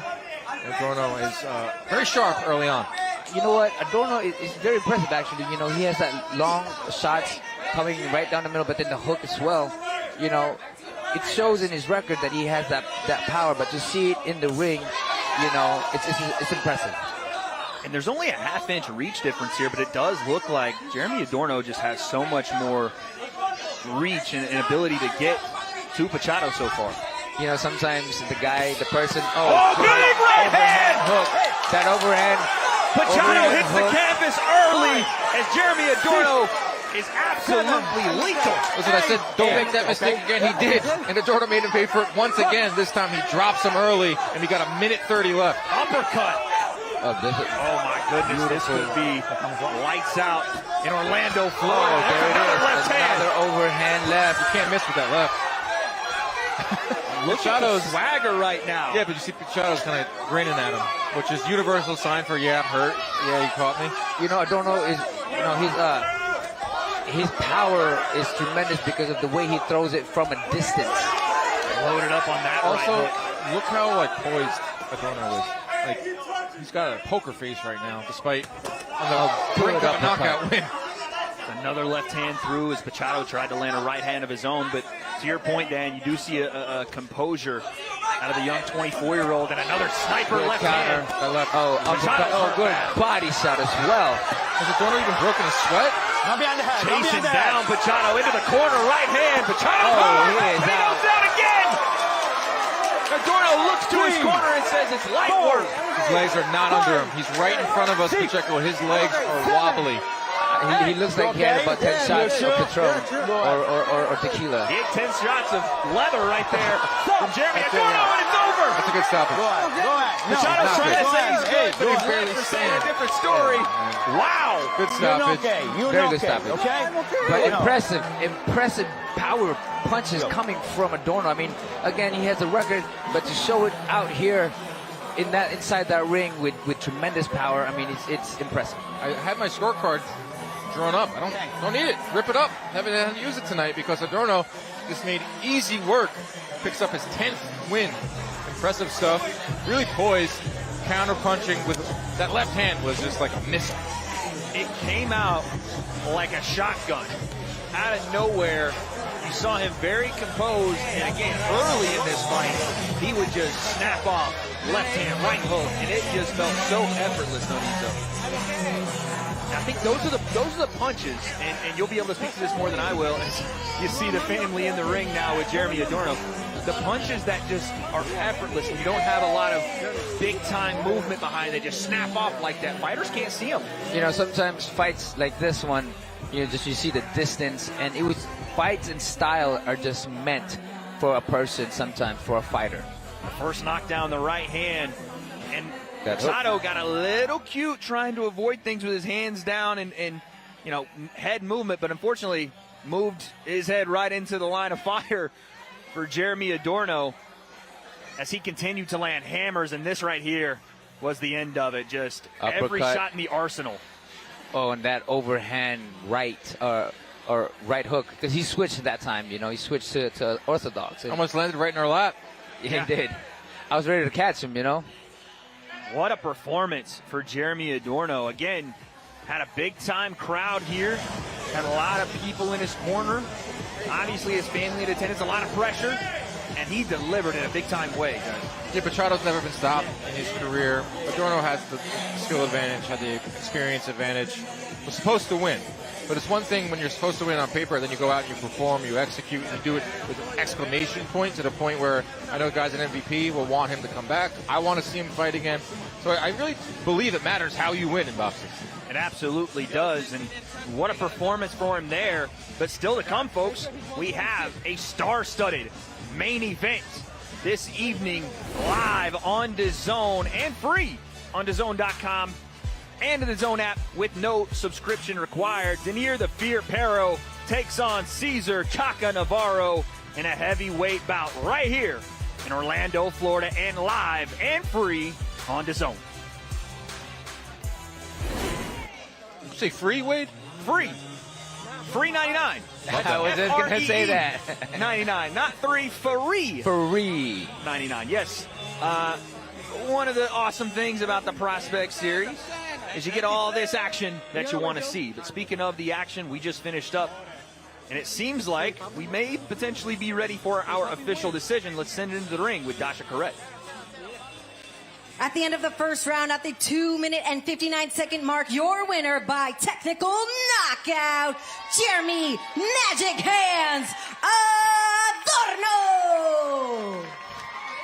Once again, your winner by TKO moves to 10-1 with 6 knockouts. It's the local product, Jeremy Adorno. And it looks like potentially we may have Sibley standing by. She's trying to work her way through. There's a lot of Adornos in that ring. I know. It's the whole family. Everybody's One in Adorno, there. two Adorno, two, three. While we wait for Sibley, let's take a look at some of these highlights. And again, just composure, calm, saw everything. And just that distance, you know, that distance itself. And because the way he throws those punches at a distance was very, very powerful because it landed in the right time. We're talking about the offense, left hook, and it was fantastic, Dano, but it all started with being able to see what Machado had, and once he figured out he didn't have anything for him, Adorno turned it up and just threw some heavy, heavy leather. That left hand is lethal. This right hand on the end sequence, boom, and the lights went out. What a performance, and he is standing by with the 4th member of our team, Sibley Scholes. All right, we are here right now in the ring. I want to say it's by TKO with Jeremy, but we have a little lady with us too. What's your name, Mama? Kalea. Oh, she knows it. She's ready for the camera. Who is this to you? My daughter, my everything. How old is she? 3. Are you 3 years old, Mama? Yeah. Did you watch Papa in the ring? Yeah. And how did he do? Bueno. Bueno. Oh, so he did good, huh? He's a winner. I want to go with Mommy. Oh, where's Mommy? Mommy, she's ready for you to know what you did this evening in this ring here. Yes, let's keep her here if she wants to stay. You're okay to stay, right? Want to stay with Papa for a little bit? Okay. Yeah? Okay, I like your necklace. I don't want to stay. Oh, maybe one more minute. One more minute, okay? We'll get this done quickly. Oh, she's very vocal, and that's how ladies are. We say what we feel. Give it up, Orlando, for little mama right here. Only 3 years old. Only 3 years old. Smartest kid I know. You are holding your flag right now. We're here in Orlando, Florida. We got Jake Paul's name here, Most Valuable Promotions. This is Prospects 12. You got a team behind you. You are sweating profusely because you went out there and put it all on the line. What does that mean to you, and to hold your daughter in your hands after that TKO? First of all, I got to thank Jesus Christ, man. Without him, nothing is possible. I would not be here right now. And I want to thank my family, my team, my coaches, my wife, my mom, my dad, everybody that is in the team. We put a perfect game plan. We had a hard training camp. We trained hard every day, you know, going through ups and downs. And somehow we still here. And it's all God. I want to thank MVP Promotions for putting me on here. Undisputed Promotion. I want to thank everybody that's behind everything. And I'm more than happy to be here. This is like a dream. We started chapter 2 with this fight, and I'm excited to see what's next. I'm excited to see what's, everything, what's after this. Before you get out of here, I know we got to get on to the next fight, but I just want to say, me too, learning boxing, understanding boxing, being here with you fighters and understanding your life. You put everything on the line. You have your baby girl here with you who's only 3 years old, and she's like, I want mama, but I'm going to hold daddy's hand and be here. How life-changing has boxing been for you? And to know that you can keep coming out here and sweating and putting your blood, sweat, and tears into something that you love. I have 2 daughters, and everything I do, my strength is always on them. Every time I wake up in the morning, I see them, I got to go get it, bro. I can't lay back, and, they the reason that I'm here, too. I had a lot of times where I could have quit, ups and downs, like I said, but my girls keep me there, my wife keep me there, my family keep me there, and my whole team is just great, Chapter 2 started, and we're not going to back down. We're not looking back at nothing. It's a new Jeremy, new Magic Hands, and anybody at 126, we're coming. 126, featherweight, we're coming. Jeremy Magic Hands Adorno. Magic Hands is ready. Got the TKO tonight right here in Orlando, Florida. Wade, we're taking it back to you guys over right now. What a performance for Jeremy Adorno. And again, here in his hometown, he gets it done. But folks, the action doesn't stop. Stay tuned. We have our main event of the preliminary card, Perez versus De Boya, up next. This isn't new. This is world-class sport at its peak. Witness football, volleyball, basketball and boxing. The biggest names. The biggest stages. Brilliant finish! The best in the world. Got a lot to celebrate. Unmissable. This is off the scale. This is where you watch. Written in the stars! DAZN is the global home of women's sport. I'm Nat No Love Dove. I'm from Philadelphia, Pennsylvania, and I've just signed with MVP. I think signing with MVP is going to be a great opportunity for me to showcase my talent on high platforms. We have a really good, solid female crew, and for me to be a part of that, I'm really looking forward to that. I look up to these girls, and I'm really happy to be a part of their team. I started when I was 11, had my first fight 3 months later. I've attended every national tournament up until I was 18. So I've won almost every single one I've attended. If you guys have not seen me fight already, please tune in because it's only getting better from here. I don't have anybody in mind. I'm ready for whoever wants to smoke and whoever wants to fight.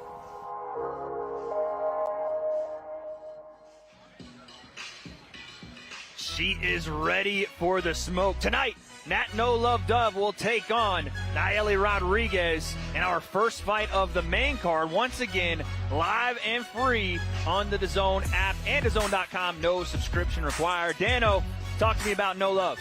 No Love Dove. I've seen her smile more. Remember early on when she would fight for us, she always looked like she was mean-mugging in there. I think she's coming into her own right now. You saw that she signed with MVP. We've had a slew of signings, especially in the women's boxing. But I think this is the next up.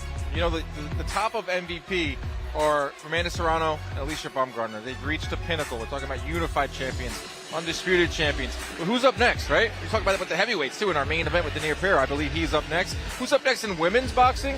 Nat Love Dove is on that list as well because she's got mean intentions in there. She throws to knock her opponents out. She had her last win came via stoppage, and she had a really long camp for this one. We're talking about 4 or 5 months of training. One thing that I've noticed and I've known with Nat Dove is, being around there and training with DJ and all that stuff a couple of days ago, her mindset is all about growth. Her mindset is about how I can get better. And this is why she's smiling more now, because she's confident. She's confident in this arena. Nat, a little love, Dove, potentially. A lot of love for the sport of boxing. And again, we've seen her amateur pedigree. It's why MVP was so interested in. We talk about her signing and why that's such a big deal, Dan. You're seeing MVP start to look at the next generation, the current generation of women's boxing and putting an importance on that. Tonight's fight is another example of that. She'll be fighting 4 rounds, 3-minute rounds, equal to the men's sport. I think it's a massive deal. Yeah, she told us it's a game changer. It's life-changing, she actually said, fighting 3-minute rounds. And that's something that Amanda Serrano has championed, and we're going to see hopefully more of that in women's boxing. There are arguments being made on both sides, but Nat believes that 3-minute rounds really helps her style because she likes to set up her punches. We just watched a women's fight that was a little more of a frantic pace. The thing with the frantic pace when you only have 2 minutes is by the time you're setting up shots and you're getting into your rhythm, round's over and you're going back to the corner. With 3 minutes, I think it does benefit Nat Dove's style, and she'll be looking for a knockout win tonight. You know what?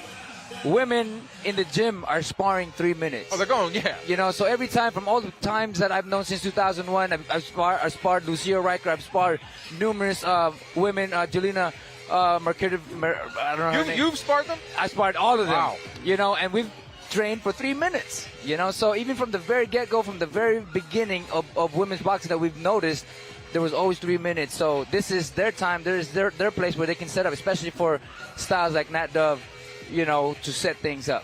Interesting point on this fight tonight specifically. It's a rematch. These two ladies faced off in the amateur ranks. I think it was a split decision win to Nat.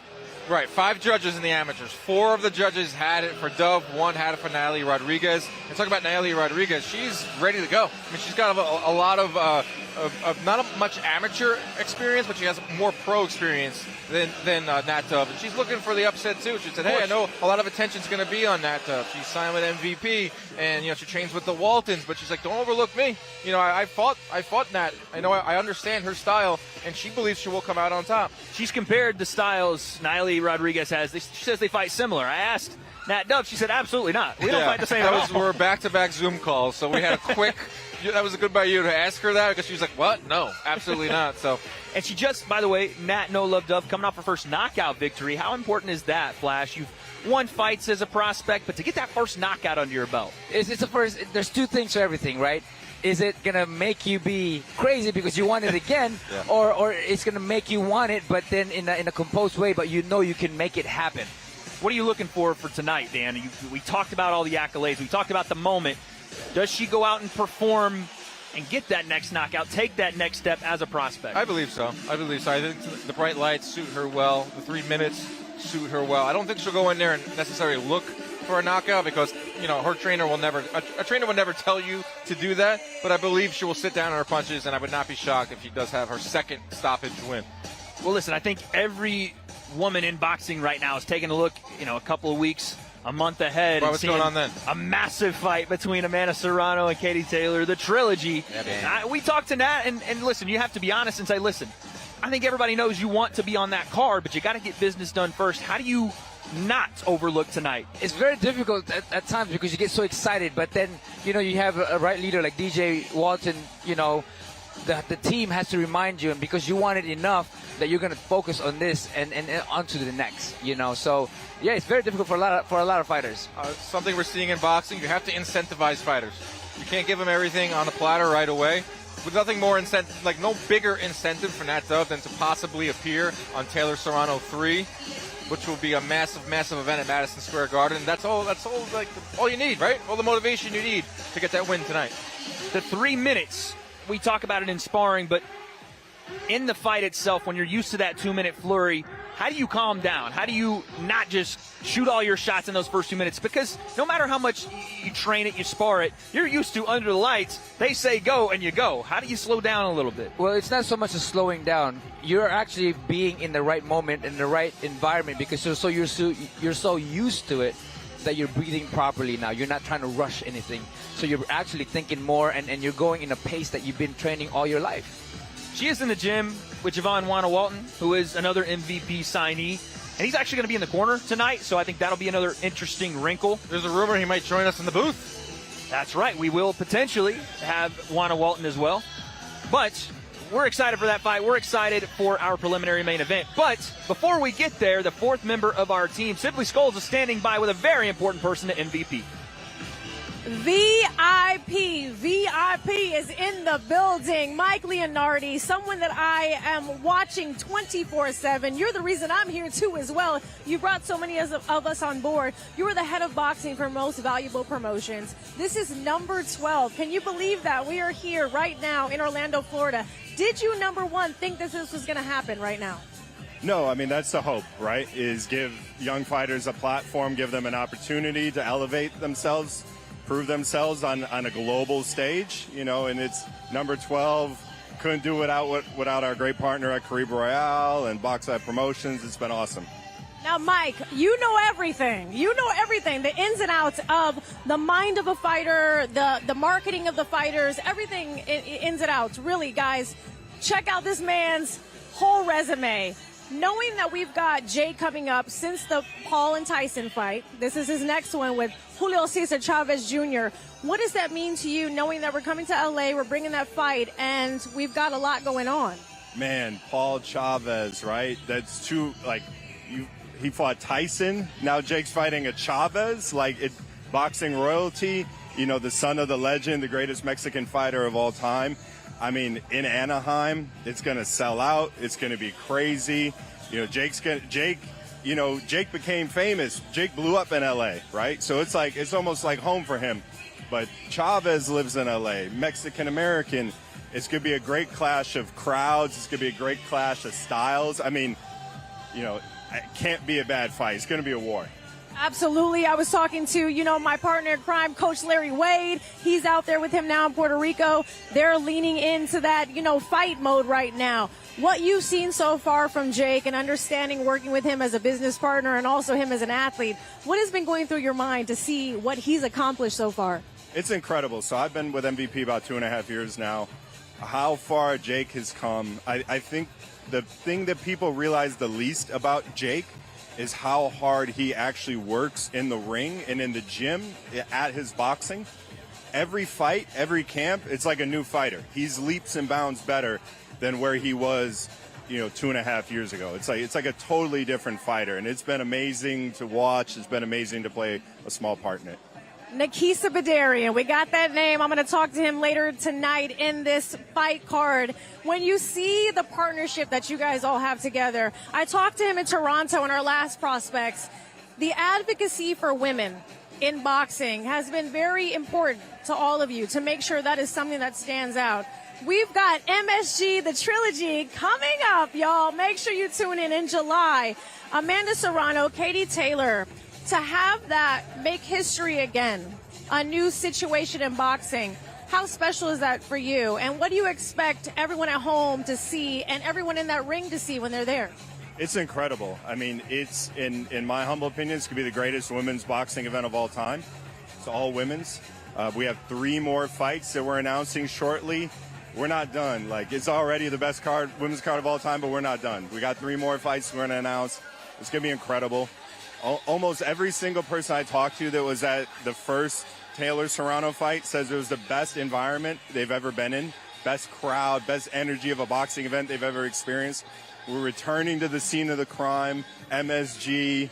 We're going to have the Puerto Rican crowd for Amanda. We're going to have the Irish crowd for Katie. I mean, look, there's no sure things in boxing or in life, but you put Katie and Amanda in the ring together, it's fireworks. Like, that's as sure as it gets. He's saying you can't lose, so you got to tune in. And again, like I said, look, you're watching it right now. This is MVP. This is Prospects number 12. But number 13 is around the corner as well. I know 3 days ago we just made the announcement. What can we look forward to seeing in those fights and that main card coming up here in Orlando? So we have, people don't know this. I didn't know this until it was pointed out to me recently. Orlando has the biggest Brazilian population in the United States. So we thought, why not bring a Brazil-centric boxing event to Orlando?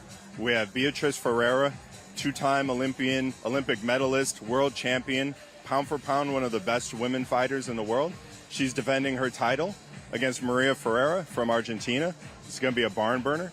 And then Keno Marley, new assignee of MVP, Brazilian Olympian, making his pro debut. Guy's a tremendous talent. I've been following him the last couple of years. I saw him in the amateurs. Super talented, super talented. Knowing what you put into this sport and knowing how much you love it, and I know that you are a football fan, a baseball fan, basketball, everything outside of boxing as well. What have you learned about yourself in this sport so far and working with Most Valuable Promotions? Oh, man, working with MVP has been, I mean, it's a dream job, right? It's like one of those pinch me moments every few months. It's like, you know, I'm listed as the matchmaker for Mike Tyson's last fight. Like, I was like, what? My earliest life memory is watching Mike Tyson with my dad on at the time, which was a big 35-inch TV with the wood paneling on the sides and stuff. We're going way back, but no, I mean, this has been, I mean, it's no better company to work for. I feel like we're already the present of boxing, but also the future. I think in very short order, we've established the best roster of women's boxers in the world, and we're announcing more next week. I mean, we're doing tremendous things in the sport for everybody on our roster, for all our employees. I mean, it's life-changing. It really is. Before we get out of here and talk about how great your suit is, I want to mention again, MSG. It's not only two amazing women headlining this trilogy. We're going back to where it all started with Amanda Serrano and Katie Taylor. It's an all-women's card. That is very special, and we appreciate everything that you guys are doing for us. So thank you so much for advocating for women. Last but not least, this is number 12. We're here in Orlando, and Mike Leonardi got his suit on. Thanks, Sibley. You want to toss it back to the guy? All right, guys, let's get it popping. Golden Hulk next, the crowd favorite, man. Let's go.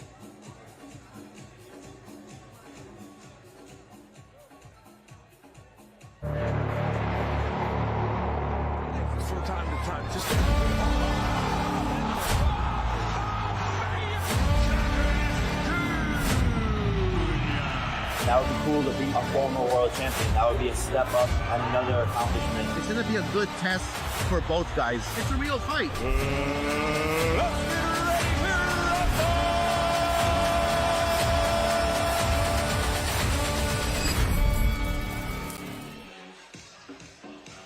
Saturday, June 28th, live on DAZN pay-per-view. El Gallo de Dorado, Jake Paul, will take on Julio Cesar Chavez Jr. in the Honda Center in Anaheim, California.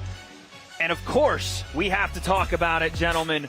What a fight that'll be. Dan, walk me through that one. Now listen, if you took away the celebrity status of Jake Paul and you just put a guy in there with 11 fights, and you're putting him up against a guy with 60 pro fights who was a former world champion, you would say that? We can't do that. That's a step too far. But then you throw in, it's Jake Paul, and you throw in, it's Julio Cesar Chavez Jr., son of a legend. And this is an entertainment business. Let's have a good fight. I believe it will be a very good fight. Talk to Oscar De La Hoya. He said, don't be fooled. Chavez may train in living rooms. He may do some unorthodox training methods. But he is coming to win this fight. He's coming to right some wrongs. I believe if Chavez takes this serious and he comes in good shape, he's going to give Jake a lot of problems inside the ring. Well, Jake Paul, his incredible work ethic, you can't buy that. I've seen him train. I've trained with him. He works incredibly hard, and that's something that no one can ever take away from him. But mainly, he's the kind of guy that learns. He has the IQ to keep going and keep getting better. As you can see, all the fights that we've seen him, he's tremendously gotten his level up. And let's make no mistake, Jake brings a ton of fans to fights. So does Chavez Jr. Whatever we want to say about how the career went and the expectations on it, that last name, and particularly because of Senior, but yes, Junior as well, still brings a ton of fans. It's a gift and the curse having that last name. Having your dad be the greatest Mexican fighter of all time. And there are times in Chavez's career where we wanted so much more out of him. There are times when he exceeded expectations. There are times when he's been down and out, and now he has a golden opportunity to beat Jake Paul. He has a golden opportunity to get himself back into the mix. I mean, there's some big fights on this undercard. You know, Zurdo Ramirez is fighting on this undercard. That's a whole nother story in this fight, too, is could Jake Paul potentially get a legitimate title shot against Zurdo Ramirez at cruiserweight? I mean, it's going to be one of those nights where we're going to see what Jake Paul is made of. We could potentially see if Chavez can right some of those wrongs. We're going to see if Jake really has been telling us for years now, right, that he wants to be a world champ. You know, it's there. The path is certainly there, Wade. Hey, he definitely is. Go ahead, Nonito. Chavez Jr., last hurrah. This is his moment. This is his time. He's going to give it all he's got, and I believe that this is a fight. Let me ask you, Wade, you've been covering this scene for a really long time. You've been covering Jake's career for a really long time. What do you think of this fight? I mean, listen, I look more at Chavez Jr. because I know what Jake brings. I know that he's going to be in shape. I know he's going to be ready. I know he's going to have everything dialed in. I want to see Chavez Jr. do the same, and I've been hearing all the right things. His manager saying he's training, he's in shape. His father saying that he's been to see him 2 times in training, and he's proud of him, looking at him, saying, you know what? Yeah, you can go and do this. Tickets are on sale now. And again, that one is live on DAZN pay-per-view June 28th in the Honda Center. Jake Paul versus Julio Cesar Chavez Jr. But folks, we still have a preliminary main event to get to. And you talked about Golden, Dan. Well, how about the Golden Hulk himself? Ariel Perez making his return to Most Valuable Prospects. He takes on Mario Bedoya in a light heavyweight bout. He's given up 4 inches of reach, but we know that doesn't necessarily matter when the Golden Hulk steps in. Let's send it down to Dasha Garrett with our fighter introductions. Ladies and gentlemen, damas y caballeros, who's ready for the last fight of the prelims? We find ourselves in the lightweight heavyweight division. Making his way to the red corner from Michoacán, Mexico, Mario Bedoya.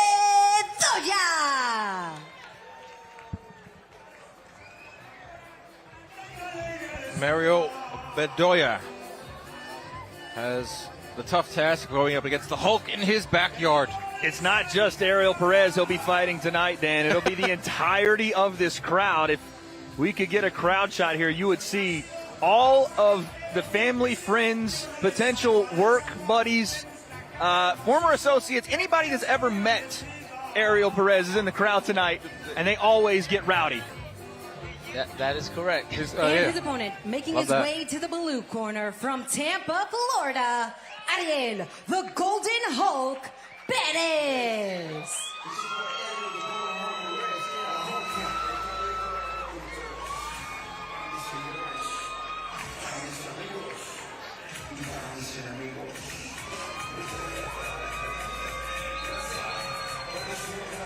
There he is, Ariel the Golden Hulk Perez, representing Tampa Bay. Got the Buccaneers on his chest and on his back here. A diehard fan, and listen, he fights with cannons. He fights bombs away. And as this crowd is letting you know, they're waiting for a spectacular performance. I mean, look at this, Dan. April 2024, Perez fought Stephen Motley. It was an off-camera fight, but I believe it was one of the drunkest, craziest fights I've ever seen. He hit the canvas early, Perez. I think when his head hit the canvas, he woke him up. He stormed back for a 4th-round TKO. Members of his team were trying to get in the ring during the fight. We almost had to stand up and stop it. It was crazy. It was a wild fight, and that's the type of energy that Perez brings, and his fans. They're great people. And he's looking to perform again tonight and put on a show. This preliminary main event will consist of 6 rounds in the light heavyweight division. Brought to you by Event Ticket Center. Don't just watch it, experience it live. Fansly, the best 18 and over content creator site, and Celsius, Live Fit Essential Energy. Your judges for this bout are Alexander Levin, William Glover, and Rodolfo Aguilar. Your referee is Christopher Young. Future champions are created from the most valuable prospects. With that being said, everyone, let's meet our fighters. Introducing first, fighting to my left in the red corner, wearing white, with an official weigh-in of 173.8 pounds and a record of 4 victories, 3 defeats, no draws, and 3 of those victories by knockout. From Michoacán, Mexico, Mario Bedoya.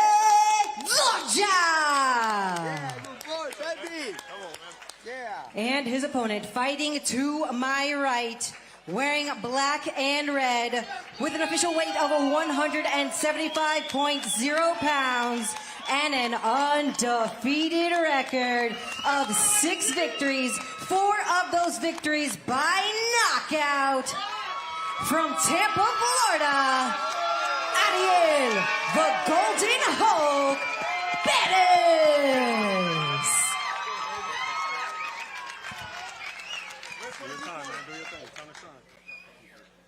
Blue corner.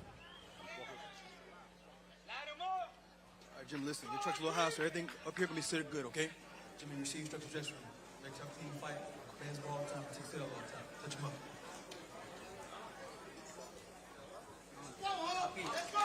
We're almost set for the main event of our preliminary card. A light heavyweight matchup, 6 rounds, featuring the most Tampa man probably in the world, Ariel Golden Hulk Perez, taking on Mario Bedoya. The most Tampa person in the world. Look at the shorts, Dano. He has every sports team from Tampa on there. Love that. Round 1. And if you've watched an Ariel Perez fight before, you know it doesn't take him much time to get going. No, and he's susceptible to big punches, too. And get hit, too. So he'll give it. He'll also take it. That's what makes him exciting. I'm sure he's trying to shore up some of his defense. Bedoya comes out with a triple jab there, Nonito, setting the tone. Right.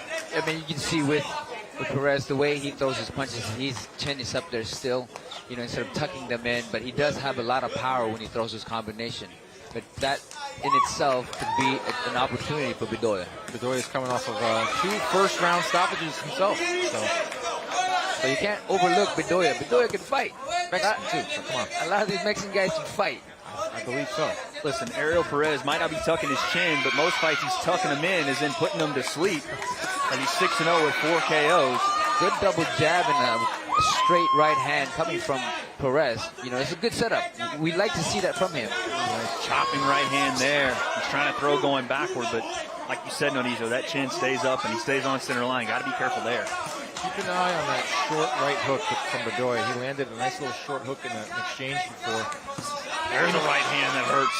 But it's been all Perez so far. And again, there's little moments that Perez throws could be Bedoya's opportunity. Yeah, exactly. He threw a right hand in between those shots. Right. And I believe the jab, right hand there to from set Perez. his big shots would be. He's not jabbing at all, Bedoya. Neither guy right now. Both guys sitting down on I think it's in their contract. No jabs tonight, guys. And slugging it out as both guys land hooks there. And Bedoya now fires back. Bedoya landing a big overhand right on Perez. Just again, another overhand right. I mean, this is a fight now. This is how it's going to be. And this is how it's going to always be with Perez. You know, once he gets going, he gets going. Lead hand uppercut right there from Bedoya. Eats a left hook for his troubles there as he tries to go to the well one too many times. Big left hook there and some material went flying.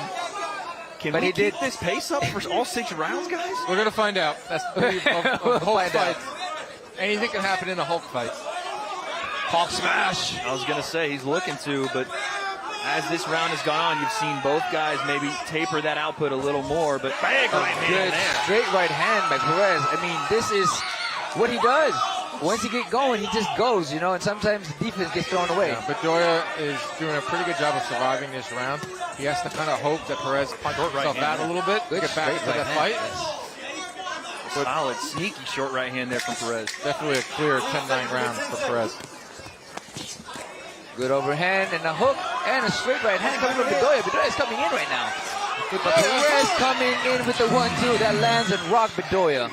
I didn't even hear the bell there, but there's the end of round 1. And again, just fireworks from the first punch. Both guys throwing hammers in a round that you saw go to the local product, Ariel Perez. Yeah, he threw more punches, he landed more punches, cleaner, harder shots. Pretty much every offensive scoring criteria was met for Perez. But Bedoya had some moments. He just has to find openings in between those punches. Because you know Perez is going to come out and throw combinations like that. He's not jabbing. So Bedoya has to kind of punch with Perez if he wants to have any success. Or he also has to hope that Perez gasses out. Right. Because he might. That was a frantic first round. But that's what Perez does, you know. He goes out there and tries to destroy his opponent. He goes Hulk smashing all over the place just to do what Perez does, you know. So Bedoya has to be just keep his hands up and avoid those big shots coming from Perez. And a true Mexican-style fighter as well here, Bedoya. You saw forward pressure.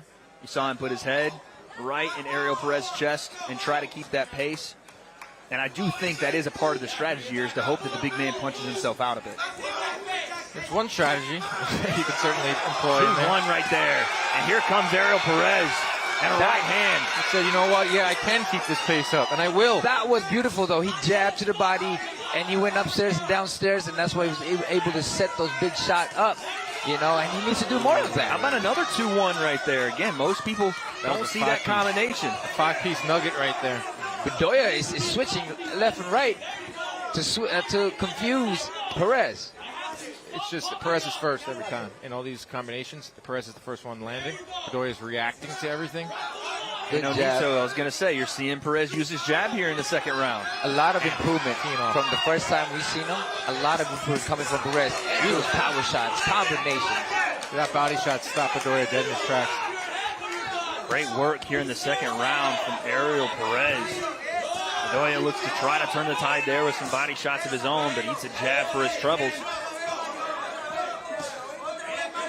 Just over a minute and 40 seconds left here in our second round, and here comes Bedoya on the offense. You know, Bedoya also can get clips with big shots when he's on the offense. They both disregard their defense. Hook right hand from Perez, and he backs Bedoya up. But understanding, because they are trying to go for the kill. That's pretty much why their defense are not present in offense. You're hearing the crowd. They're chanting for the Golden Hulk as Bedoya tries to throw a combination of his own, and he eats a right hand. He's countering too, Hulk, which is really nice to see too. He's on front foot, he's in the lead, and then he countered pretty nice there too. Let him go. Let him go. You know, he's definitely improved from the first time we've seen him. You know, there's more level of strategy and more level of talent and skills coming from. Short right hand there from Perez, but Bedoya is just trying to walk through everything and push him into the ropes here. You know, he's stepping back, Perez, and he's throwing that right hand, knowing that Bedoya is just coming in. Oh, good. That was a headbutt right there. That was a headbutt. But good body shots coming from. Oh, nice uppercut from Perez. Left hook behind it. Let him go. Let him go, Red. A classic Mexico versus Puerto Rico matchup as well. And we know those things tend to get a little bit feisty. That rivalry dates back decades and decades, but tonight they're putting it all on the line. As another left hook right hand from Ariel Perez, and he lands a big one. Bedoya is holding on. That means he's hurt. Last few seconds here in this second round. A fantastic round for Ariel, the Golden Hulk Perez. What do you think, Dano? 3-2. What are you saying? It's 2 rounds to none, Perez. He fought round 2 just like he fought round 1. I think he probably threw the same amount of punches, a very similar amount of output from Perez. So, you know, the gas tank is still there. Nonito, the gas tank is still there, which I'm impressed with the most. You know, good body shot coming in from Perez. You know, the thing is, he's used to fighting and sparring this way and training in this way, so he's going to keep doing what he is, you know, what he's known to do or what he expects himself to do. So he definitely got the gas tank, and he's landing those big shots. He's presenting better jabs and setting up big right hands just right now. You know, those big shots coming from him. I mean, we've seen a lot of improvement from him from the last time. What I like that Ariel Perez is doing is he's not smothering his work. You're seeing him reframe, the 2-1 reframe. Combination frame with the lead, frame with the lead. And that's, I think, when we talk about improvements from the first fight, I think that's the biggest thing I can point to. He really wanted that knockout the first time we saw him. And when he did, he just went full bore, crashing into range. This time we're seeing a patience and a little bit of a setup to what he's doing. Look at that double left hook there from Perez, and gets out of the way. And like you said, you know, he is watching his distance. You know, he's making the guy miss. As before, he was getting caught with it, you know, because he loved to throw those big shots. And he definitely's worked his way into this fight, Dan. Yeah, for sure. He's very, very game, very tough. He's let his hands go a little big more. Right hand there from Perez. We're going back to that Perez point. His last fight was a 6-round decision. You know, he had a string of knockouts and stoppages. He's more than just a brawler. And I think we're seeing that, you know, from that fight we had here at Prospects a year ago. You know, he looks like he's worked a lot more on his boxing, which is very admirable, especially at age 33. Nice short right hand to the body there as he falls in behind the hook right hand. Right back to the jab as well. Good body shot, and then a left hook to the top. He's doing really well. And, both guys trade right hands there. It could have gotten dangerous for either fighter in those 50-50s. You know, again, one thing I'd like to see with Perez is set his distance with that jab. and then set his big shots after that. You know, still some clubbing shots here from Perez as he lands a left hook, a right hand, and Bedoya's just kind of rolling with it. Bedoya with the nice right hand there. Absolutely. Yeah, back and forth we go. Perez went backwards with his hands down. Bedoya made him pay. Bedoya. And Perez turns the tide again. Maybe a sense from both fighters of the tide starting to turn just when Bedoya thinks that Perez doesn't have anymore. He hits him with a combination.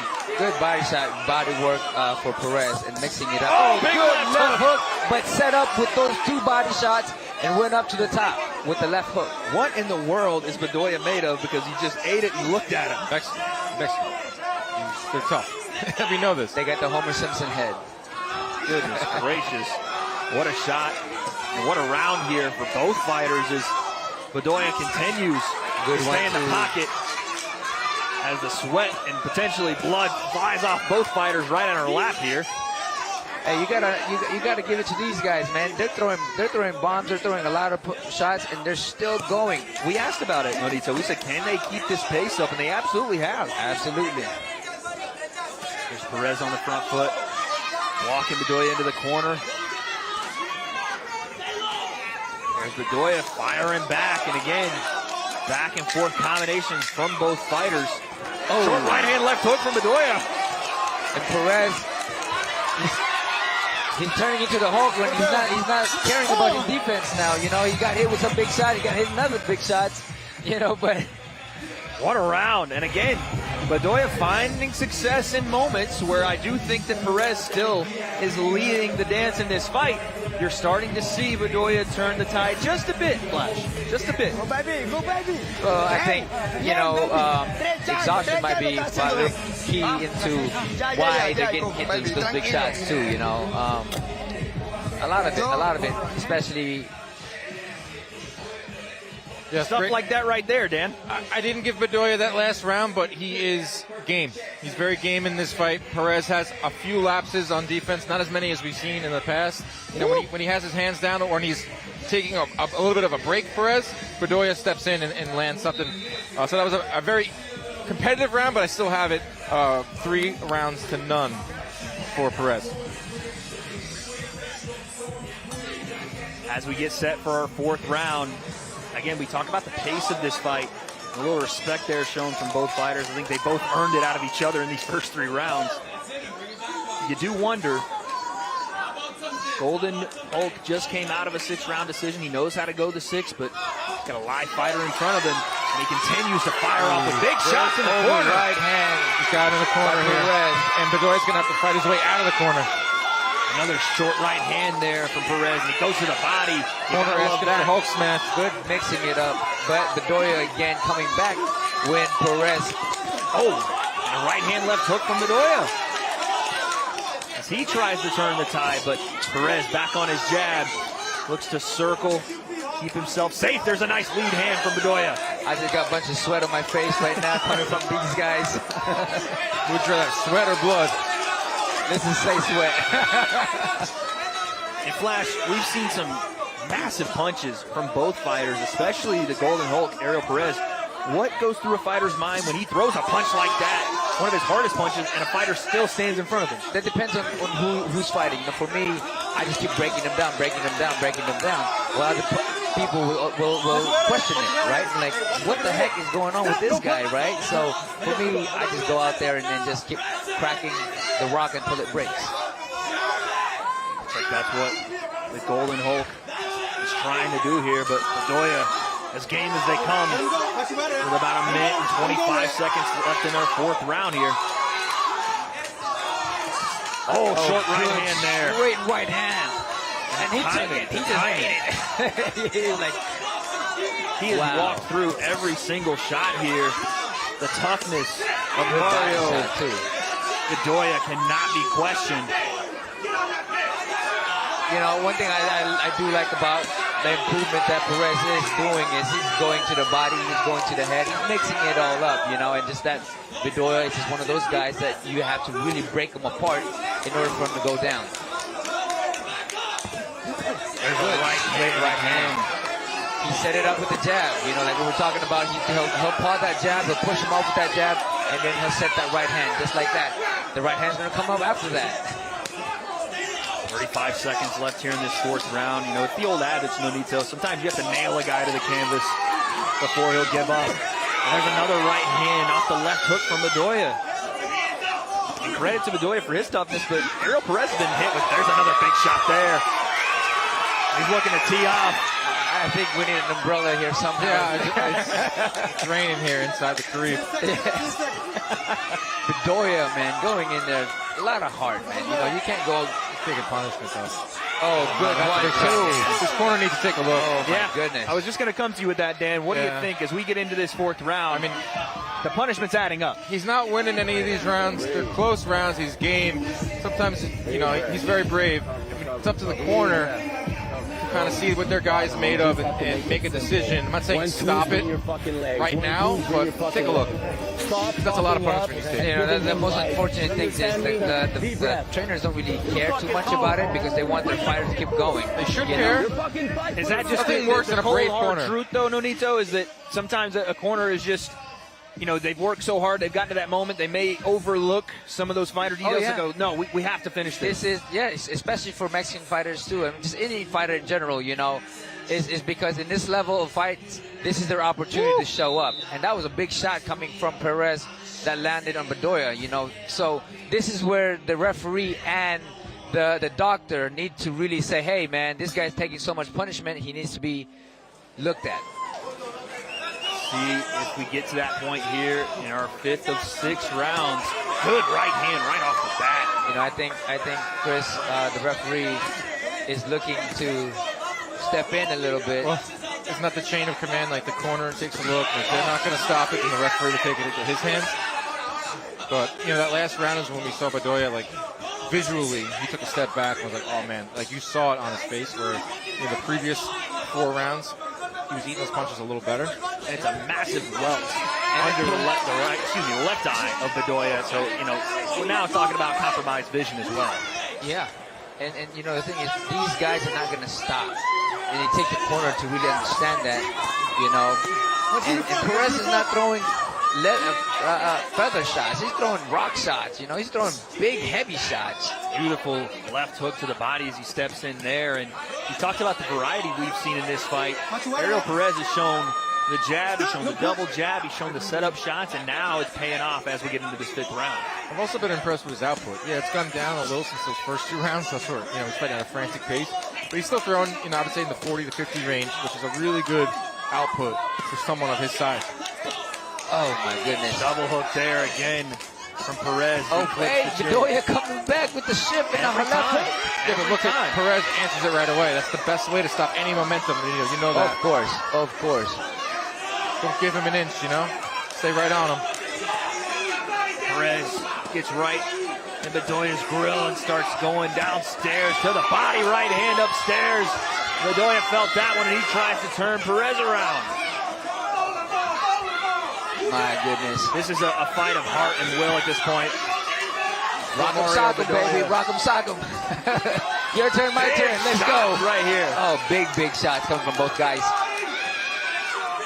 Again, the heart of Bedoya, man, this is, you know, you got to give that credit. But Perez himself, you know, we expect Perez to do what Perez does, the Hulk. But impressively, he's using a lot of the jab. He's using a lot of techniques that we didn't see in the last couple fights for him. What you call trench warfare, huh, Dano? Oh, yeah. I mean, they were fighting in a phone booth. Now it looks like they're in a box. Maybe their fatigue is starting to set in, which can't really get on them too much because they've been fighting at a frantic pace. The left hook from Bedoya as he still tries to fire back.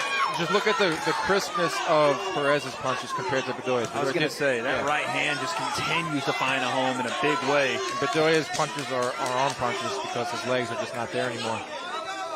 Last few seconds here in round 5. Oh, another massive right hand and another one. Perez teeing off here. Man, I'm impressed with Perez. He's showing a lot of facets of his game. Another big-time round for the Golden Hulk. He looks over to his crowd and gives a wink. He's got a gas tank, this guy. Oh, yeah. He's really big, too. He's very muscle-bound, so a lot of times muscle-bound guys, they gas out quicker. Right. But I'm seeing some great output from Perez. He's got a shutout on my card. Bedoya, still game, still tough. Let's take a listen here at the blue corner. Breathe deep. Ready? Water. Breathe it through your nose. Look in. Out 3 minutes. Okay. Stop, bro. Don't be stupid. Come on. Don't be stupid. Drop on the sides. Stay small. You understand? Forget the head hunting. Just all body. Yeah, and bring it back up at the end. 3 minutes. Not ready to work. Take a step back, bro. Stop standing there getting fucking hit with shots. 3 minutes. All right? Ladies and gentlemen, this is the last and final round. You know, I like that advice that his corner gave him. Break him down to the body and come back up, but mainly to the body, to the body, to the body. You know, that was great advice for Perez's corner. See if he follows that instruction here in this 6th round, as he does go right to the body. Listen. And tries to come upstairs with a left hook, and we're right back in that phone booth, just like we thought we'd find ourselves. Isn't it nice when your fighter listens to you in the corner? Oh, 100%. You're a trainer as well, then you are. 100%. It irks me sometimes when my fighters don't listen, because I know exactly what the heck I'm talking about, you know. But sometimes, you know, they feel uncomfortable with it. Yeah, executing is really hard. And another right hand from Perez as he turns the corner. He looks to open up here. Perez has just been non-stop on him all night. Double, triple jab and a right hand to the body. Then he clubs down the lead hand and a right hand behind it. You gotta love what he's doing right now and what he's showing. You know, just the jab in itself, the distance, but mainly the top and bottom, breaking the body, going to the head. You know, and he's taking some shots too from Bedoya. There's a cheeky left hook there from Bedoya. You do have to be careful, as Dan, you pointed out. He's running away with this thing on the cards, but one mistake can end the fight. And there's another clubbing right hand. It backs off Bedoya. You're not only hearing the corner of Ariel Perez, you're hearing the crowd call out combinations to Ariel Perez. I heard 2-3-2 from the crowd there. It's an educated crowd. From the rafters. They've grown as much as Ariel has grown in the last year. They've grown as fans, too. Yeah. Yes. You know, that first fight, they were ready to come in the ring. They were. Yelling out instructions. They were going to show him. They were going to show him how to do it in the ring. I was going to say this about Perez. He's 33 years old. He might never reach like the pinnacle of the sport, become a world champion, but he's improving, and he sells tickets, and he goes in there. Pride. 2-1. And we're seeing that tonight. He finally found the button on Bedoya, and he backs him into the corner with a minute left. He fights for pride. He fights for his friends and family, and that's respectable. Big right hand again. Overhand right. Can he find a stoppage here in this 6th round? He's hit Bedoya with everything in the arsenal. Bedoya is body shot again. Those body shots are paying off as he's landing bigger shots to the top. I hate to see the beating that Bedoya has taken, man. Too tough for his own good, maybe, Dan. Oh, man. He's taking punishment this fight. We really don't want to see those kind of shots getting, you know, but you gotta have the corner to kind of work that out, you know. But unfortunately, sometimes. Well, he's fighting bad. It's the thing. Like, he's not. Like, these are dominating rounds, but it's not like. Full right hand as well there. Punching back with Bedoya. He's very tough. Last few seconds in this 6th round, you have to think Perez is going to step on the gas here to try to get a stoppage. There's another right hand. No, Perez is definitely coming in there. There it is. 6 rounds in the books, and it was non-stop action from Ariel Perez. And that's the main event of our preliminary card, folks. But still to come. Live on DAZN.com and on the DAZN app for free. No subscription required. It's Dainier Pero putting his undefeated record on the line versus Cesar Navarro. A heavyweight bout right here on DAZN. What a performance out of a guy that we've seen a couple of different times on prospects cards, even on a Jake Paul, Mike Perry card down in Tampa, Florida as well. Ariel Perez, when he shows up, he shows out, gentlemen. Yeah, the most impressive thing I've seen from him or saw from him tonight was the output. I was talking in round 1 and round 2, can he keep this pace up? And he did. And he showed off a lot of aspects of his game better defensively, and he was also really good with the combinations. We talk about improvement. and every fighter that we see return here to Most Valuable Prospects, I think that was probably one of the best adjustments, improvement fights we've seen from someone here in this series. Oh yeah, he's becoming more a complete fighter, you know, using the jabs, not just to throw his power shots, you know, or his stamina, but he's actually breaking the guy down. He's setting his punches up, he's throwing the jab, he's hitting the body, he's hitting to the head, he's mixing it all up. And something else that, you know, Dan, you kind of alluded to it as well. Not every fighter is going to be a world champion. Not every fighter is going to reach the highest heights of boxing. But for a guy like Ariel Perez, whatever his highest height is, he has got a crowd behind him, and they will follow him until the ends of the earth. And for him, every time he steps in, probably feels like a world title fight because of that. It's awesome. It's awesome to see every level of boxing. I enjoy championship level boxing. I enjoy prospects. I also enjoy guys like Ariel Perez, who's 33 years old, who probably got into this game late, who fights for a number of reasons other than, you know, for money and all that. So, yeah, I think there's room for that in boxing, and it's very admirable. And he should get his hand raised right here, and then you know he's going to party tonight in Orlando. You already know that. Well, let's go ahead and make it official and send it into the ring with Dasha Carez. After 6 full rounds, we go to the judges' scorecard. Judge Levin scores this bout 60 to 54. Judge Glover scores this bout 60 to 54. And Judge Aguilar scores this bout 60 to 54. Your winner by unanimous decision, Ariel, the Golden Hulk, Perez. Your winner and a unanimous decision victory, and he moves to 7-0. Showed a lot of improvements. Big time stuff there for Ariel Perez, Nonito. 100%, man.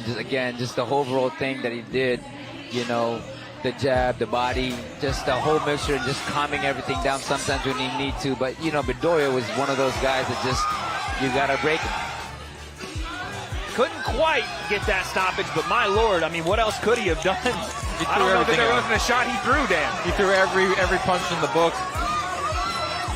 He did a great job not smothering his work. He even, a few rounds, he shut off the jab, too. He shoe shined. I mean, he's landing those big shots, man. They weren't light shots. They were big shots. That's what I mean. Like, everything was thrown really hard, too. Right. It's like equivalent to, like, a Major League Baseball pitcher throwing everything 101. Right. And never mixing in a changeup. The Randy Johnson special. Yeah, like mixing a changeup every once in a while. No, 100-mile-an-hour smoke.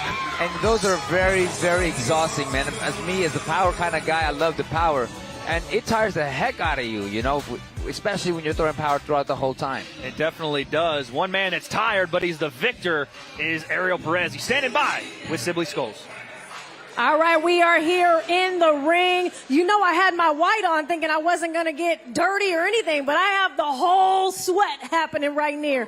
You are, is that what they call you? They call me the sprinkler, yeah. This man is sweating like nobody's business, as you should. You handled business in this ring tonight. You're holding it down. Hulk Camp is in the building, Tampa Bay. We got the family here. Knowing the support that you had right behind you in this ring, you got the tat, you got the hat, and the corner. How was it for you to take this win? Man, first of all, I want to thank Jesus Christ, because without him, man, none of this is possible. And I really want to thank MVP and Box Lab Promotions for putting me on this beautiful show. It was amazing. I had a great experience. What was the camp like going into this for you? Did you have a short amount of time when you found out about this fight? What was it for you getting into this? No, it was actually a really, really good camp. I got to give my hats off to my opponent. He was a warrior. The Mexicans, they normally come real tough, man. He did his job today. Got me through the 6 rounds. So, yeah, but we prepared really good for this camp. That little kid in you, the fight that you have in your heart, and knowing again, like I said, you got a big camp behind you here, holding it down. What does that mean? And we're here in Florida as well. Oh, man, it's a blessing, bro. Like, they push me to work hard every single day. I got all this support. My family and friends, they come here every single time to show up time and time again, man. If it wasn't for them, I wouldn't be able to work as hard as I do now. For real. Tell the fans the sprinkler's in the building. What happened? Tell the fans the sprinkler is in the building. Yeah, the Tampa Bay Sprinklers in the building, y'all. Got the win tonight. Thank you so much. Congratulations. Make some noise, Orlando. I'm confused. Where did the sprinkler come from? Is that the sweat? I believe it's the sweat mixed with the offensive combinations. Okay. The Hulk and the Sprinkler. The Sprinkler is about to hit me on the shoulder as he walks out there. There he is. Ariel the Golden Hulk Perez. But we still have a main card coming your way, folks, that is stacked. Gentlemen, let's go through it really quickly. Let's start with that first fight. We talked about it a couple of times here. Nat No Love Dove taking on Nayeli Rodriguez in a 4-round, 3-minute per round fight. Dan, what do you think? 12 minutes of action. This will be their second time fighting. First time in the pros. Nat Dove won a split decision over Rodriguez in the amateur ranks. Nat Dove is a new signee of MVP. She's trying to get onto that big card on July 11th. That's Taylor Serrano. So a lot of extra motivation for Nat Dove. Rodriguez looking for the upset. We want to see that. Then we'll move to an 8-round lightweight matchup between Kaipo Gallegos and Pedro Castaneda. And then our co-main event, Corey Marksman takes on Tayden Beltran in that heavyweight main event we all are waiting to see. Dainier the Fear Pero returns to MVP prospects to take on Cesar Navarro. A lot still to come, but before we get there, Sibley is standing by with a very special signee. Oh, that's right. Orlando in the house and at home right now. I'm not going to do the introduction because you're here yourself. Let the people know who I'm talking to right now. What's good, y'all? I'm Juana. Wanna give them more than that, Wanna. They know who you are from the screen to the ring. Tell them who you are. What y'all want me to give? I'm a professional boxer. I'm also an actor. He's being very humble, folks. Orlando, make some noise. We got Juana Walton in the building. Listen, you already got it on here. No Love Nat Dove is going in that ring tonight. She has shown us, and she is a fan favorite. Not only will you be in her corner, but you've watched the excessive time that she's had to get to this moment in her life. What does it mean to you to be in her corner and to see what she's done? And how much have you given her as well as someone who's already been in that ring too? Yeah, I mean, absolutely. I mean, it means everything. I'm blessed that she wants me in her corner tonight. She's a great fighter, and I mean, her improvement, even in the past couple years, I've been able to watch her grow. I got to see her in the amateur game, and now we're in the pro game together, and it's really just a beautiful thing, and I can't wait to watch her really do her thing tonight.